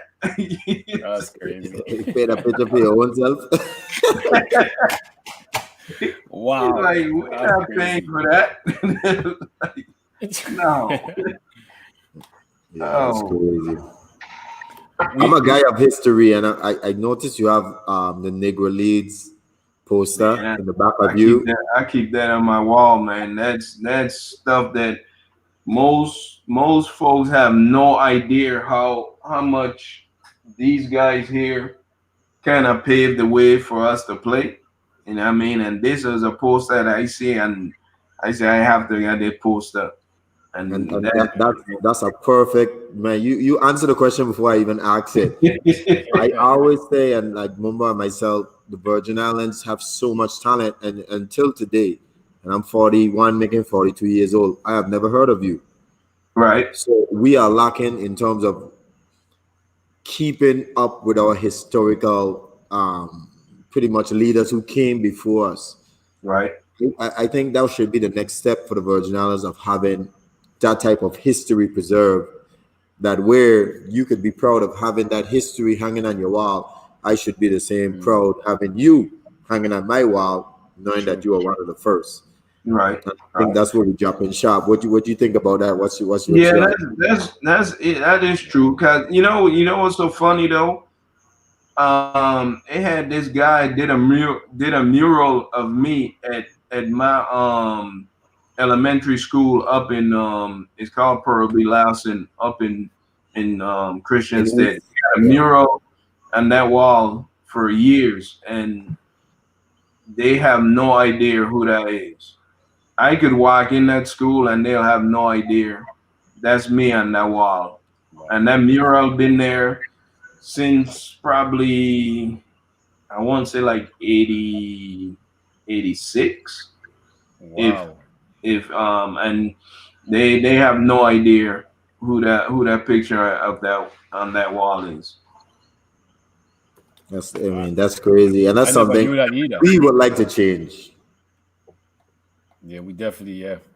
You know, and I think it's you know what I mean you know what I mean Tim Duncan did bigger stuff than me, you know what I mean, and which we have to have Tim Duncan and Medred Cummins, even all those guys that just had, you know what I mean, a little piece in the minor leagues, you know what I mean, they should be able to, people should be able to know who those guys was, that at least they went and played at a professional level and have an idea who these guys are, and not just be like, okay, I don't know who that is. Because half these kids have no idea who did what and who all these people is.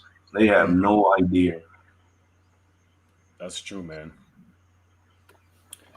We have a question here from Carrie Shepherd. What led you to retire and what did you do after retirement? Well, at that time when I retired, the it was to the point where it was like, you take this or it was to the point where I start as a utility guy. I started making more money that they wanted to pay, so they were like, they give you like an ultimatum: you either take this or we could go and give two guys your salary. Mm, You know what I'm saying? yeah. So it got to that point where it's like, hey man, I know what's the market, and I know what I was worth. So it was like, at that point it was like, I'm either gonna take this, which I know was not the ballpark figure, or just say, hey man, I'm to the point now where I'm not just gonna settle and take this anymore. It's, I'll take this or I'll go home. And I mean, it came to the point that I just ended up saying that I had enough, because it went, the last straw was actually, I went I went to the minor league camp to get back playing. And I told the coach, I said, hey, I just want to ask you, I want you to grant me one favor. If you know that I'm not gonna make the squad, let me go early so I could catch on with somebody before they set the roster. You know what I mean? So been to the camp the whole time, and the last day of spring training, last day, they cut me. Everybody roster set. I can't go nowhere. So That's true. I said, okay. I said, that's enough. I grabbed my bag, came home, threw it in the attic. I'm done. But end up um for a couple of years after that, end up going and started coaching after that. Went and started coach with the I did roving for the Blue Jays for like 2 years. Then I went to the Giants, and then like for 7 to 8 years, I was the hidden coach for the Washington National in the minor leagues. Okay. Nice. Nice. And that's the dirty business a lot of people don't know about sports, man. I mean, it's you have you have your game out there, your game film, but at the end of the day, once they have someone new, they think they can push you out in many ways. Man, the dirty side of the business, a lot of people don't understand. Yeah, and that's what people don't really, it really don't understand. It end up coming to be a business. You know what I mean? Because it's like, what I mean, they say, well, okay, you making I'm just gonna throw out a figure. You making 600,000. and knowing that that market is not what I should be making, but they'll say, well, okay, if you don't want that, we'll give these two guys 300,000, and they'll pay for that, and we will pay them, and you could move. You know what I mean? And which they won't bat an eye, they won't blink. Mm-mm. They'll say, okay, we'll get these two guys to pay your one salary. And I'm like, Yep. hey, you know, Dirty And that's business. why I tell a lot of players, once you are in position of power, you have to use it because you don't get that position too often. So if you have an no, opportunity to maximize your dollars, you should do it.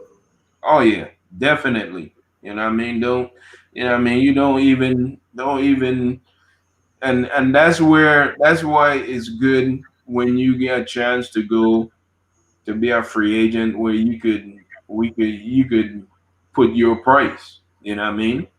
And you say, hey, okay, I'm gonna look at the market and I'm gonna go up against these guys that in the same year as me and look at my numbers and see, well, okay, my number is better than this guy, and this is what my number is. Yep.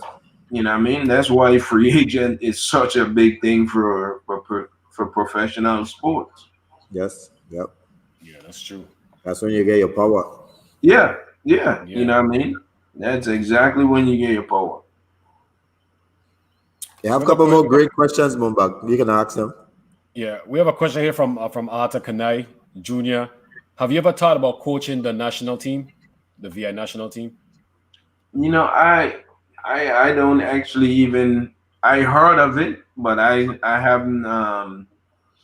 haven't talked to anybody about it or know much about it at all because I don't even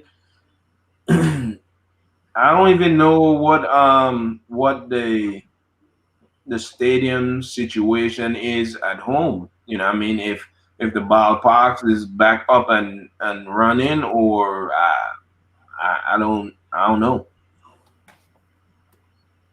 You know, All right, now we ain't got no stadium.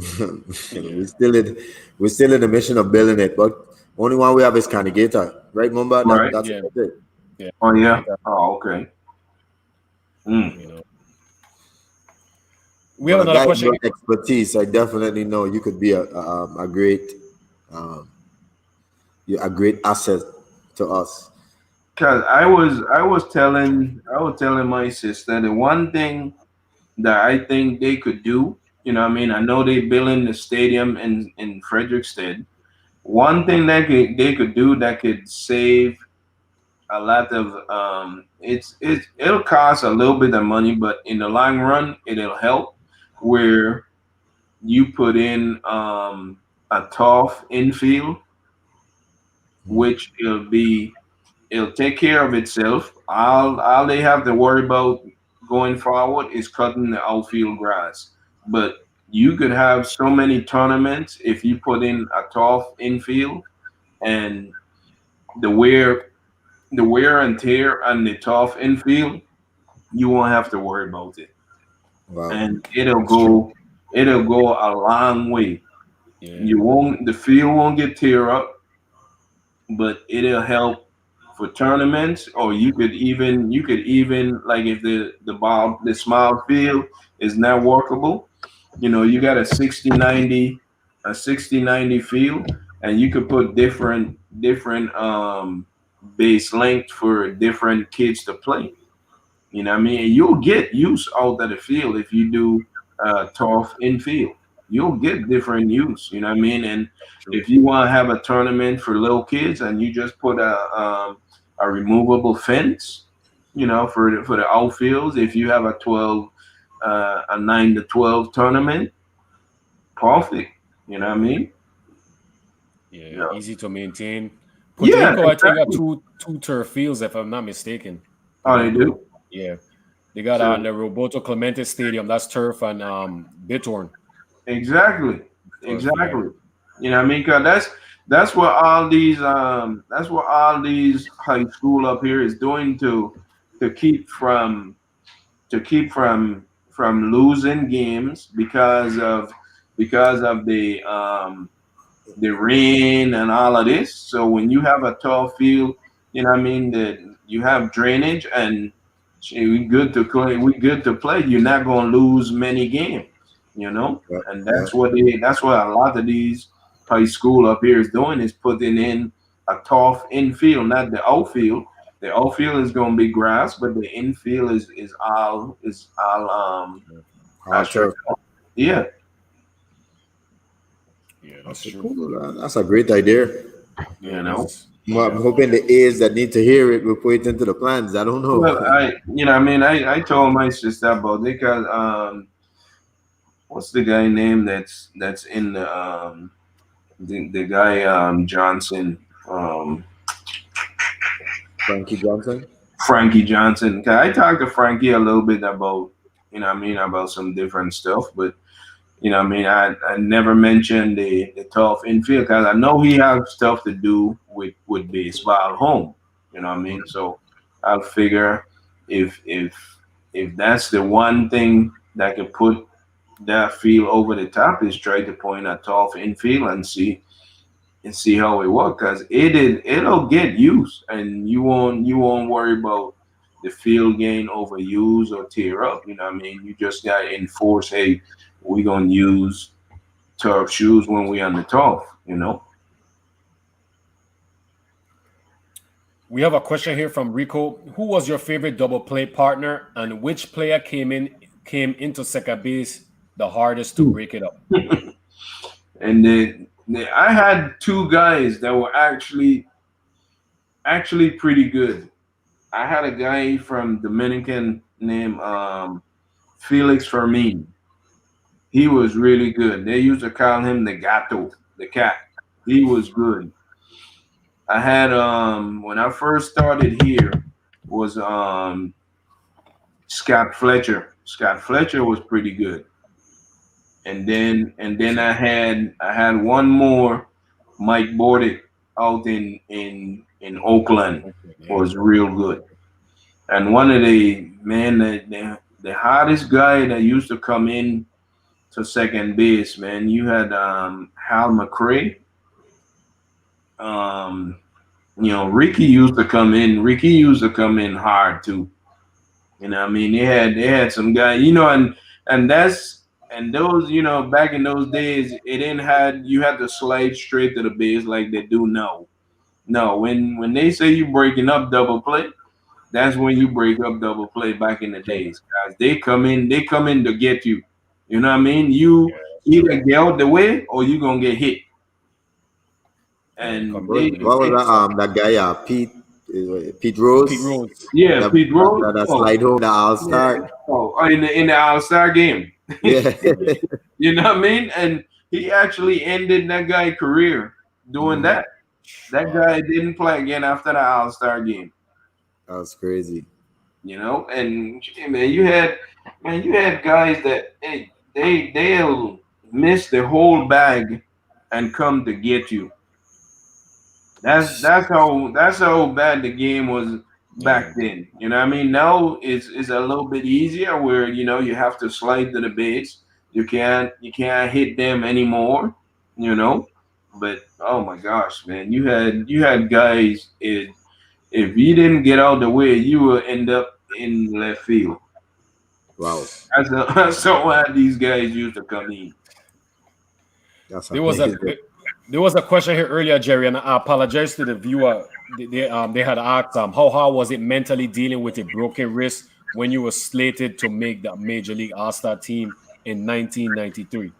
Man, that was one of the hardest things that because what I mean most of my injuries was what I mean like a pulled hamstring or that, but what I mean when you talking about a broken bone and you miss a half a year, that was probably one of the toughest years I had in the big leagues at that time. That was one of the toughest thing, and what I mean, just being at the park where you're not playing, what I mean, you're not gonna play for the whole first half because your half is done. Yeah. You know, And and then, you know, you hit something on the nail. That's one of the misunderstanding a lot of the viewers when they watch a game, no matter what profession, don't understand when a person get hurt, how much that really burns inside because you work so hard to get to a level, and now you are there, and you have the opportunity to go further. You get an injury. Not only that, you have someone on the side saying, "Oh my God, this is my turn." yeah, You don't yeah, want yeah, to be a Wally yeah, Pip. yeah, Yeah. exactly. I know you know the story of Wally Pip. Coach always used to tell me about that story. Hey man, that's a Yeah. true story where Story. you talking about you being tired. Okay, Wally Pipp, you go in there and play, and he ain't Yep. never came back, and that guy ain't never gave job back. No, Yeah. He You never gave know back. what I mean? He ain't ever, never ever, gave ever. job back. You know what I mean? So man, that's why you know what I mean. You try to tell these kids you're gonna have days that you have a little nagging injury, but you have to fight a way. You have to find a way to fight through that little nagging injury. You know what I mean? 'Cause you gonna play. You're gonna play with some aches and pains, okay? But you gotta know how to play through them kind of things at certain times. Yep.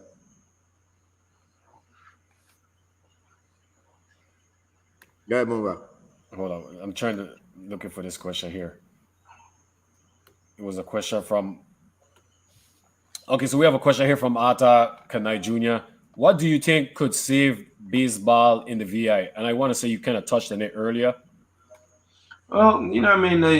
I think a lot of it have to do with getting the kids getting the kids back out to the ballpark to play. You know what I mean? You have to get those kids back out playing. And you know what I mean, you gotta get people who want to coach the kids. You know what I mean? Yeah. How many guys could you just come and say, hey man, I got some kids, I'm looking for a coach. How many guys gonna come on and say, hey, I'll coach a team, you know? And then again, too, how many teams you're gonna be able to how many teams you're gonna be able to put together to have a league? Yeah, that's true. Hopefully they could, hopefully they could get that going, man. You know. I think the one thing they have to do first is you run a clinic and see how many kids shows up first. I think if you do that, you'll pretty much have an idea if you could go and if you could go and have a team or have any teams that you could have a league. You know what I mean? See how many kids come out to a tryout.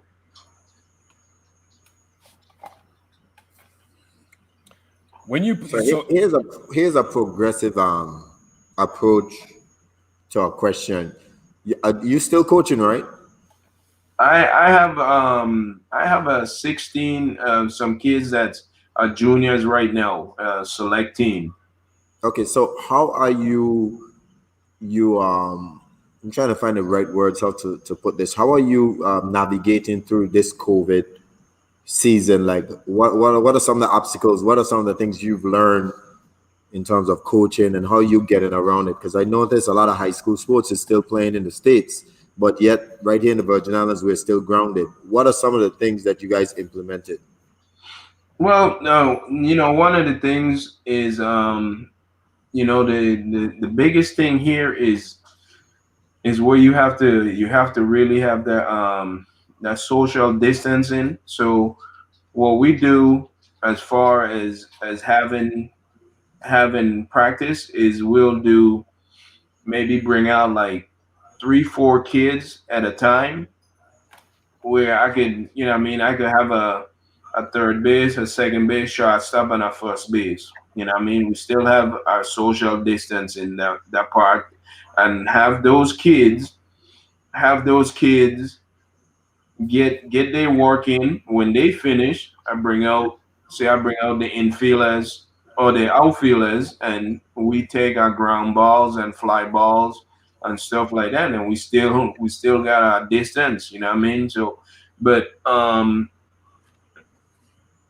we had to cut back a lot on tournaments this summer. You know what I mean? We didn't play as much ball as we normally do in the summer. You know what I mean? So we miss a lot of tournaments that we were supposed to play this year because my biggest thing right now is trying to get these kids to get looked at to go off to college in the next couple of years. So this before our stuff started to open back up again lately here, we did some college. What they had was like a little college league where we had like maybe three college coaches come out like every Sunday. We play one game, but we have three college coaches come out and look at the kids play like for every Sunday for a month. So right then, that's where I'm at right now as far as doing all of that and dealing with the COVID. Because like right now, we just actually pushed back, like they closed the bars and stuff here again. They pushed back the restaurants and stuff to 50%. So we went from 75 back to 50% because the numbers here starting to go up again. So all the What stuff state? that we know. What state is that? Hey, I'm in Dallas, in Okay, so Texas. you're in Texas. Yeah. So what I mean, we back to scaling back and numbers. So a lot of that stuff now we have to really push back and stop. What I mean, like they win the camp and all of that we were trying to do. What are some advice you could give some of the youths in the Virgin Islands who are interested in baseball? I know you kind of mentioned how important fundamentals was when you first started. Your uncle coach you. What's some advice you could give the youths them? I mean, the one thing that I think that the kids really need to do, they got create uh, a good work habit. I mean, that's one is you create a good work habit, and I mean, you have to get to where if I don't have practice, I'm gonna go outside and play catch with my friend, just to throw the ball, or we could go on the field and I'll hit ground ball to you, you hit ground ball to me. However you need to do it. I mean, you have to create some kind of work habit instead of waiting for the coach to say, "Hey, we have practice," and everybody come to practice. I mean, I mean, you're not doing anything. You're not doing anything more than just going to practice and then okay, I'm finished. No, you have to go out and go do extra. What I mean? Not just say, okay, this is what what I mean, but it just have to have where you just say, hey man, I'm gonna go out here and I'm gonna go do this, I'm gonna go do that and try to get myself better. And hopefully that what I mean, that spring you forward, what I mean? Yeah. Have there been any kids from the Virgin Islands in your area that have crossed paths with you? None that I know of. No. No. I know one thing what I mean, and I hit on this. The one thing that I think kids have to do a little more too is they have to hold themselves accountable for a lot and not just pass the buck. Sometimes you gotta hold yourself accountable if you want to get say your next level is going to play college, whatever it is. What I mean? You have to take that initiative and say, hey, this is what I don't have to do to get um, this college to look at me, or this is what I need to do to be a college player. Who has been the most influential in your career? Well, I mean, the biggest influential is my mom and dad. You know, what I mean, they really stuck behind me from the time I started. You know, what I mean, my uncle was the number one guy for sure. You know, what I mean, but my mom and my dad really, you know, what I mean, whenever it came up to it for me to do to go any place, you know, what I mean, they were always, they pretty much said, hey, if I have it, you could do it. If I don't, you know what I mean, we can't, we're not gonna steal to do it. You know what I mean? So if Yeah. I have it, I'm gonna do it. If you don't, we just gonna have to do without, and which was understandable. So they was huge, you know. We have a question here from Arthur Kanai Jr. What do you think St. Croix had going for them back when you were signed that made this region more attractive to scouts?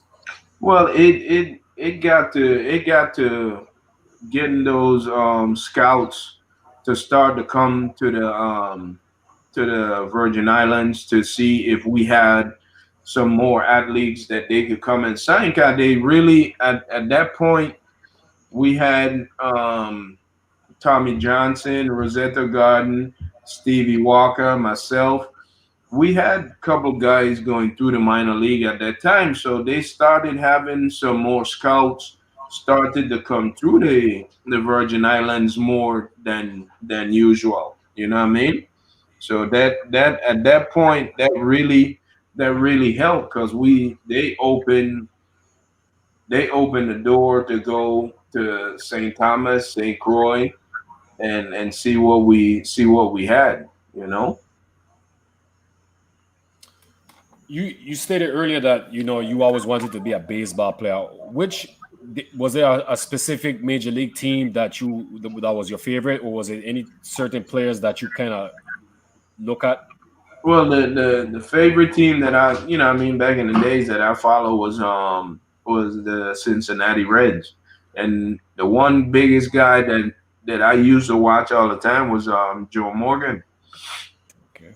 and I finally got to meet him when I played out in Oakland because he was a we were in the we're in the playoff, and that's when I got to meet him when he came to announce the game. You know what I mean? So that was huge. That was pretty big. Imagine. Was the owner of Cincinnati was really that crazy? I think it was the Oh, lady. who Marchot? Oh, Yeah, Marchot. They had to get rid of her because she Yeah. she did not cut corners on nothing. You know what I mean? Because I don't know if you guys can remember when Eric Davis got hurt in the World Series and she didn't want to fly him to the hospital. wow. I don't know if you guys can remember that Wow. World Yeah. Series. And hey man, that's when they opened a lot of eyes because that was crazy. That was one of her top players, and she didn't want to fly him to the hospital when he told her he had yeah, I think it was his ribs or something that he hurt, and I'm like, really? And that's when all that stuff started swirling about her being that type of person. Yeah, Yeah, yeah. that's crazy, man. I We was have a young. I quick. remember that they had to get rid of she, Yeah. Oh Yeah, yeah. she went. They have to. Oh yeah. They have and, to. and she She wasn't was hiding it. She was worse No. than Trump. She ain't No. hiding No. nothing. she Nope. didn't care. No. She wasn't hiding one bit. None. You know. We have a question here from Rico. Who would be your four players on a Mount Rushmore of the Virgin Islands baseball players? Say that again. I'm sorry. Who would be who would be on your Mount Rushmore for Virgin Island baseball players? The four. Well, you have to put like Valmy Thomas, Horace Clark, um, Elrod Hendricks, um, Joe Christopher. I don't know if you guys know Joe Christopher. You know what I mean? Those are the name that you will put up on that round Mount Rushmore for the Virgin Islands. Did you ever had any kind of you probably did any training with Coach Genix, rest in peace? Did you had an opportunity to know I him know personally? who Genix was, but I never had any training with Genix. Cause see again, Genix was in the west, and we were in the east side. You know what I mean? But I knew who Genix was, and back back then I know of Genix more of a softball guy than baseball. You know what I mean? He used to have the girls softball team, you know? Mm. So that's how I knew of Genix was he was more even in the girls softball than anything else.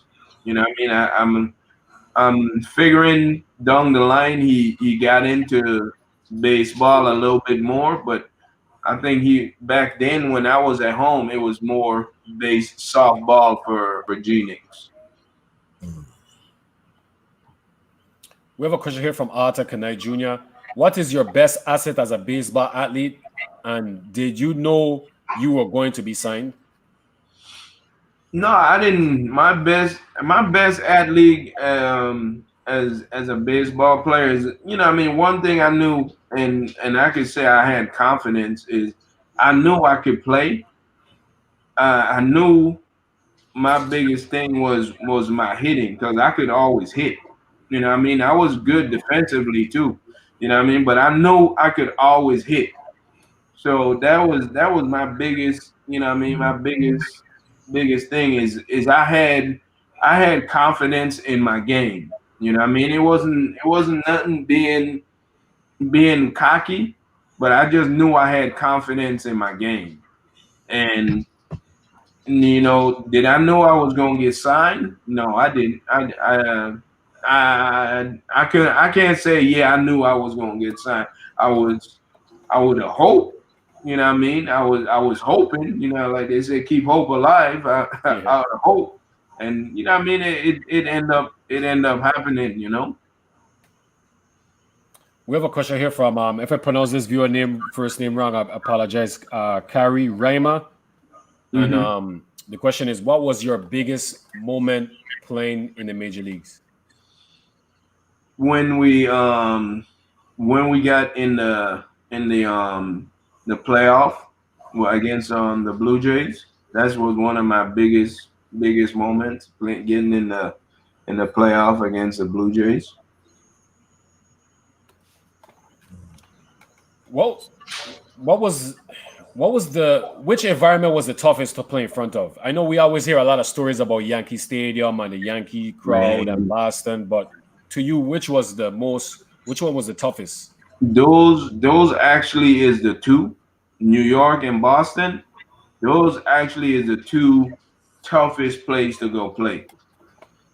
You know what I mean? Because back in the day, man, Yankee Stadium, it's stage packed, and yeah, that's you talking about the Yankees. That was one of the toughest places to go play. Boston was just as tough to go in to play.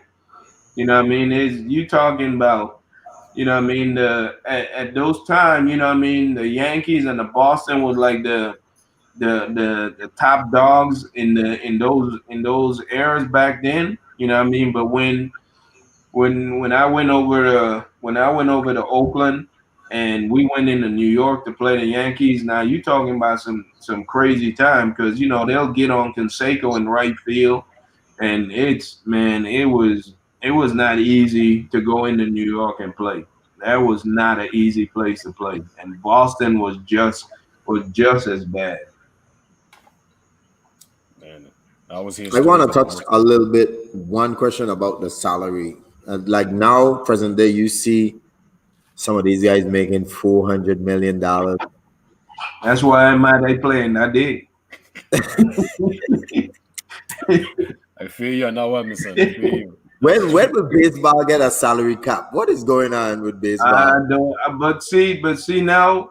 But where are you going? Where are you going put the salary cap on? Because here it is. You got these, like what you just said. You got these guys making 400 million. Where are you gonna put the cap at? You know what I mean? Because just now the minimum salary just went up again. You know, the minimum salary right now as a rookie coming in to Major League Baseball is 575. Jeez, just That's crazy. that's for you. Let me That's for preface you. this. Let me preface this. That's I for don't you. mind the player making their money. First of No, all, no. Crazy. Don't make get your me money. wrong. But with No, such a don't get. big organization, I would have liked to see some of that money trickle down all throughout. And You know? that's one of the biggest problem is the big market going get the players, and the smaller market is going to keep getting hurt because they can't afford it. You know what I mean? They can't afford it. But you know what I mean? I'm all for those guys getting the money. Hey, make all the money you can, because you know what I mean. You can't tell me an owner gonna pay a guy 400 million and say he don't have it. Come on now. You know what I Yeah, mean? yeah, You that's Crazy. know true. they got the money.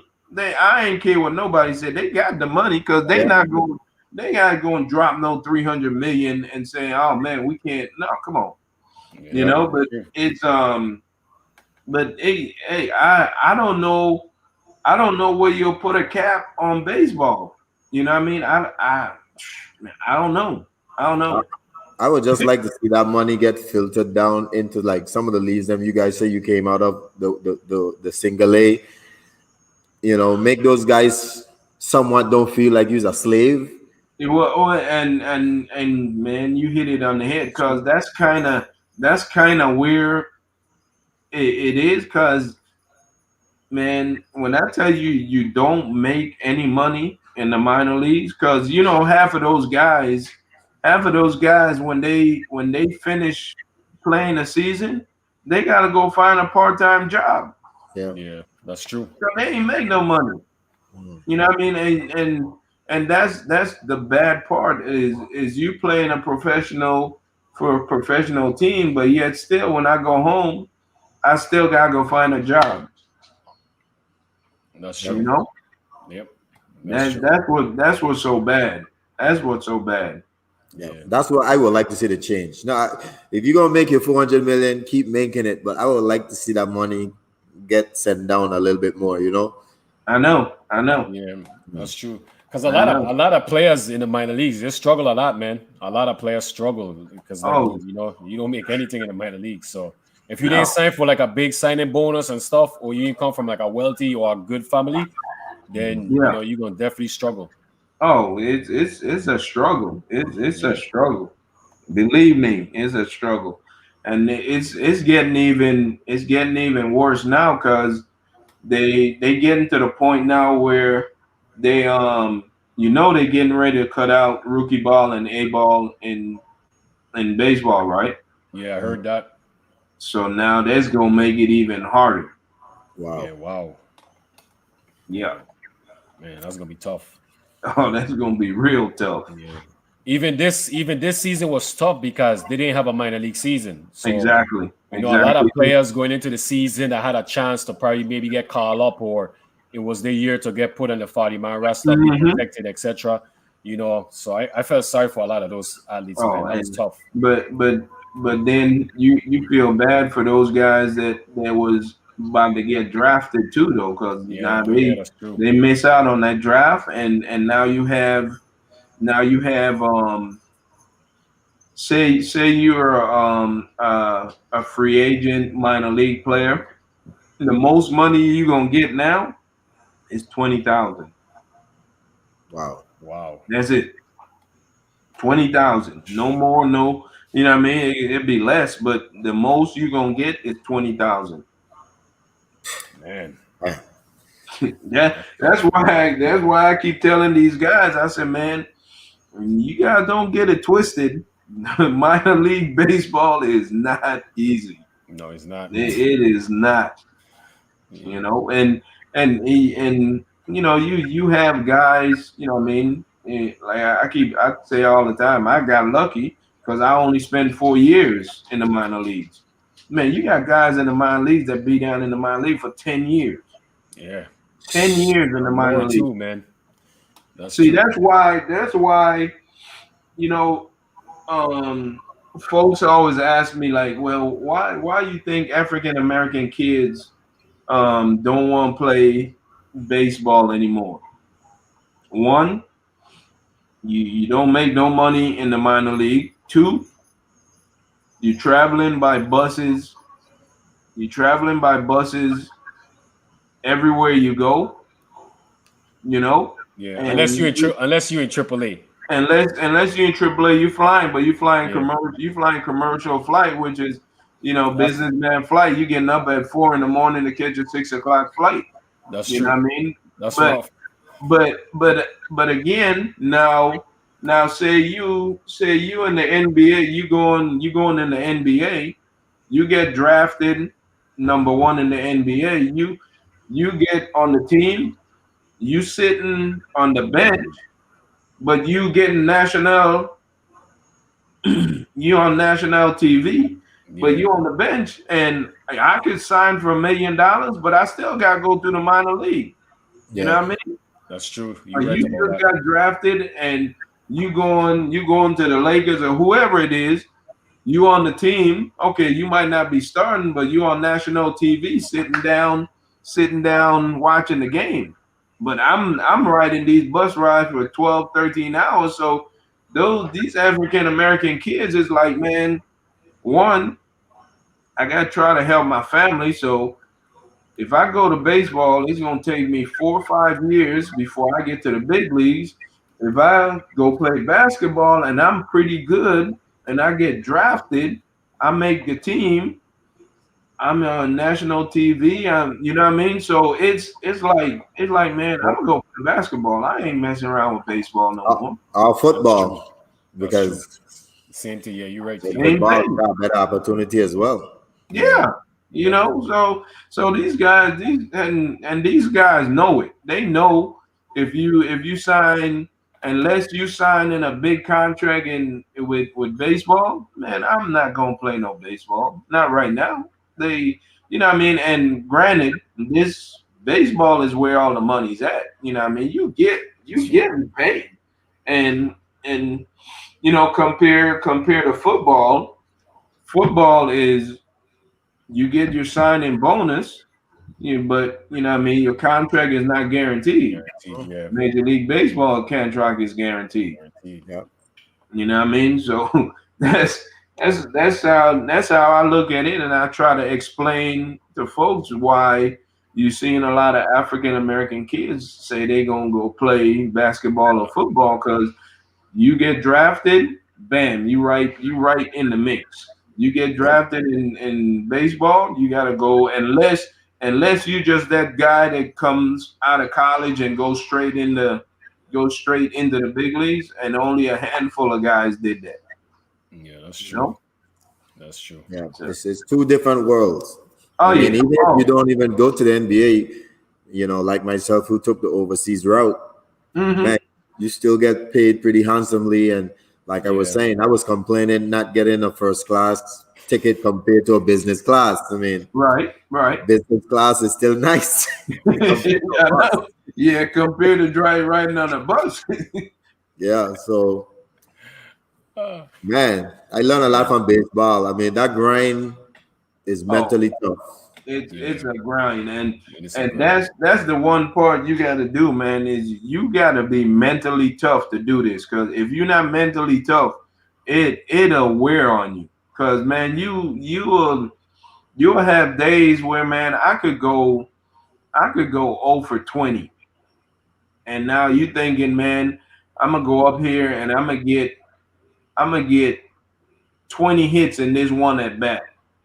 You know what I mean? Because you starting to think, I'm like, man, I gotta get I got to get 20 hits in this one at bat, and you grind, your mind just start going crazy. Where it's like, hey man, you can only get one hit in this at bat, but when you start going like over 20 and over 30 and stuff like that, you're like, man, do I really want to do this? Why? You know what I mean? You start thinking, your mind start running. So you better be mentally tough.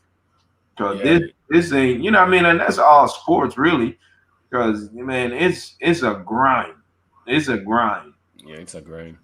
It's a grind. We I know we kind of winding down here, Jerry. I want to Okay. touch on these questions here from these viewers. Until we have two of them. One is from Rico, and he states Ahmad Bean is getting older, and his health is starting to fail. As a farmer player, how much support or pension do you get from the MLB?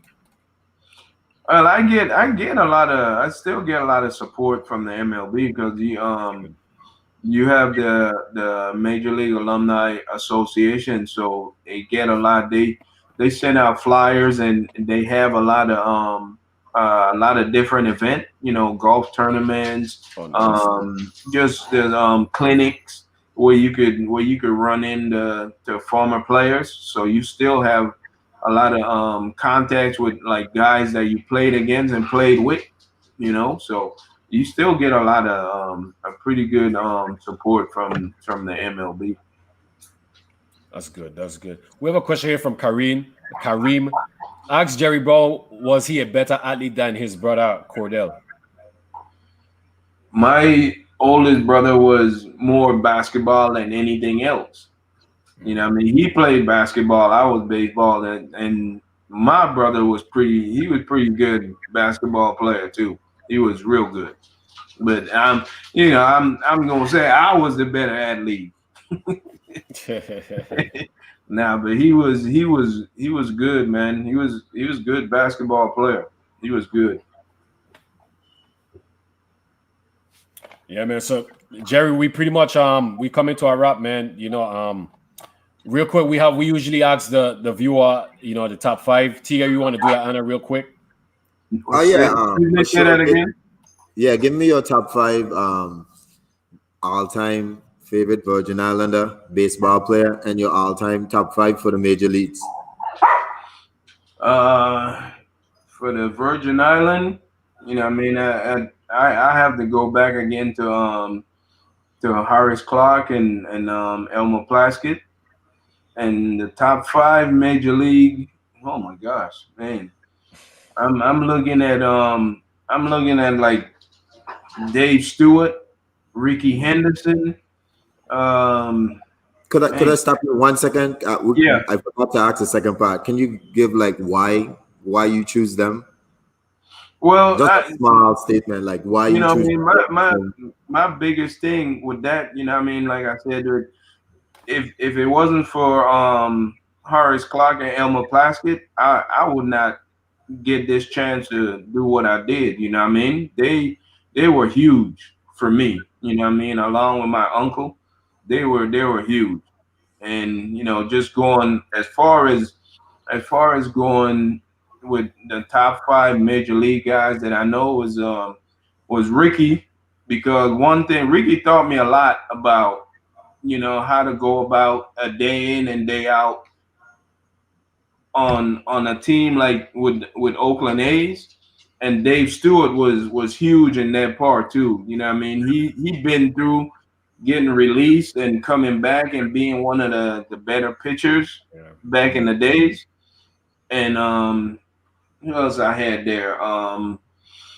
The other guy that I thought that really helped me out a lot too was a former major league guy named Odeby McDowell. That he helped me a whole lot from the time I came through the minor league to the big leagues. You know, and then just sitting down and talking to like Roger Clemens, a little bit of talk to about to Joe Morgan. Just that little bit of knowledge that every little piece that you could get from those guys that really helped. You know what I mean? But it was just big. Just talking to Joe Morgan, that was huge for me. Yeah, that's awesome, man. You rub I shoulders think with a Archie lot of wanted to add another part of the question. He wanted to know your top top five five. toughest pitches you ever faced. The top five that I faced, one, like I said, was Nolan Ryan was one because Nolan Ryan was still pretty much in his heyday. You had you had Roger Clements, Frank Tanana, um, who else we had? Brett Saberhagen. You know what I mean? And it had man, they got a whole bunch more. I could actually go down the list and call out because you had where I had like Dave Rigetti and all those guys out of New York. They had Yeah, some David Grady. Okay. the Juan Guzman out of Toronto. Mm. Um, who else was pretty good? And he threw a no hitter against us too. Dave Steve when he was with the Blue Jays. So What it about man, Greg Maddox? Did he I what was did he just play in gonna your ask you know that. time? what I mean? I didn't face Greg Maddox a whole lot. You know what I mean? When he was in Atlanta, you had those five horsemen in Atlanta: Greg Maddox, John John Smoltz, Smoltz, Smoltz, Tom Avery, Glavine. Glavine. Glavin. You know what I Glavine. mean? I didn't face those guys a whole lot. I maybe couple times I faced Greg Maddox, but not a whole lot. But man, you talking about a staff that you go into Atlanta and run up against those guys. And it's like, look, man, you need to pack a lunch because these guys here, it's gonna be all day work. Wow. No, I used to love watching Maddox pitch, man. He was amazing. He, like you said, Yeah. guys who can locate that ball anywhere, man, he was amazing. But that's the thing though, and he didn't even come close to throwing nothing over 95. You know what I mean? It was just little here and there, run that ball in off the plate. Man, the guy could control that ball. You know what I mean? And that's what made him so good because he didn't throw hard. Hmm. Yeah, that's true, man. All right, so we have one more viewer question here, Yeah. and we have it from Roberto Berlado. What was your favorite and worst stadium to play in? The worst stadium that I played in, and this is the old Tiger Stadium. That was bad. That was the Oh yeah, clubhouse was small. You know what I mean? The stadium was not good, and that's like I said, that's the old Tiger Stadium. that's Condell State Park, right? Huh? Is it Condell State Park they used to call it, or I'm thinking? Oh, that's a No, different one. Candlestick. You talking is in San San Francisco, Francisco. Okay, but okay, this is the Tigers, Detroit Tigers okay. in Michigan. No, and then we had the best place I like going to play is up in Toronto.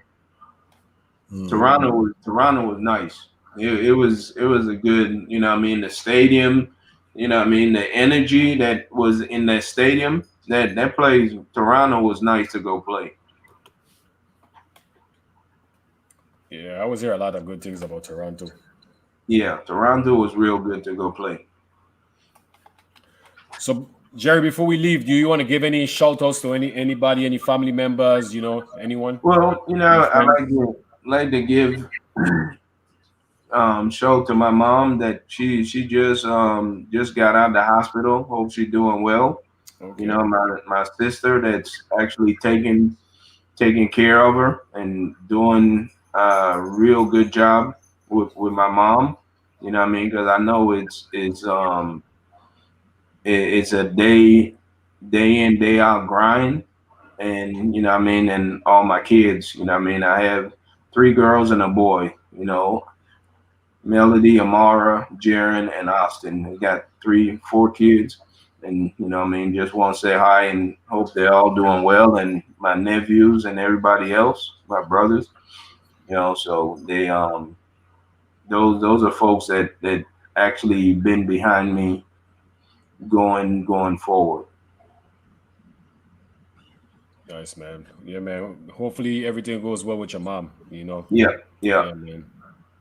Yeah. So all the viewers, man, appreciate you guys tuning in, supporting, Jerry Browne and his episode. We celebrating and honoring him. I appreciate you guys, asking a lot of questions, a lot of good questions. I appreciate you guys. I appreciate all the viewers. Andre Titus Jr., appreciate you making this happen for us, man. I really appreciate you as well, too. And all the viewers that have been that help us get a lot of the different guests on the show as well, too. So I appreciate you guys as well, too. Coming up next episode, we're supposed to be having Makil Rajas coming up next right. episode. So hopefully we get that taken care of. But that should be the next episode as well. So that should be a great one. Well, personally, Mr. Browne, man, it's an honor and pleasure. Like I say, I'm not the biggest baseball guy, but since Mumba have started this podcast, he's been drawing me into your world. And I just have so much respect in terms of the journey and everything you guys went through to get to the end of the rainbow, so to speak. And you're a legend in my eyes, and hopefully the Virgin Islands see you and hear about your story tonight. And believe me, I speak for the entire Virgin Islands. We are very proud. Keep doing what you're doing.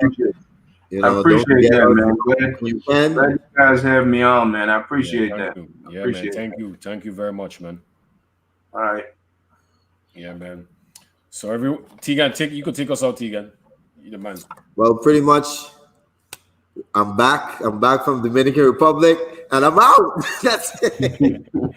Good night, everyone. Good night. Love everybody. Much love.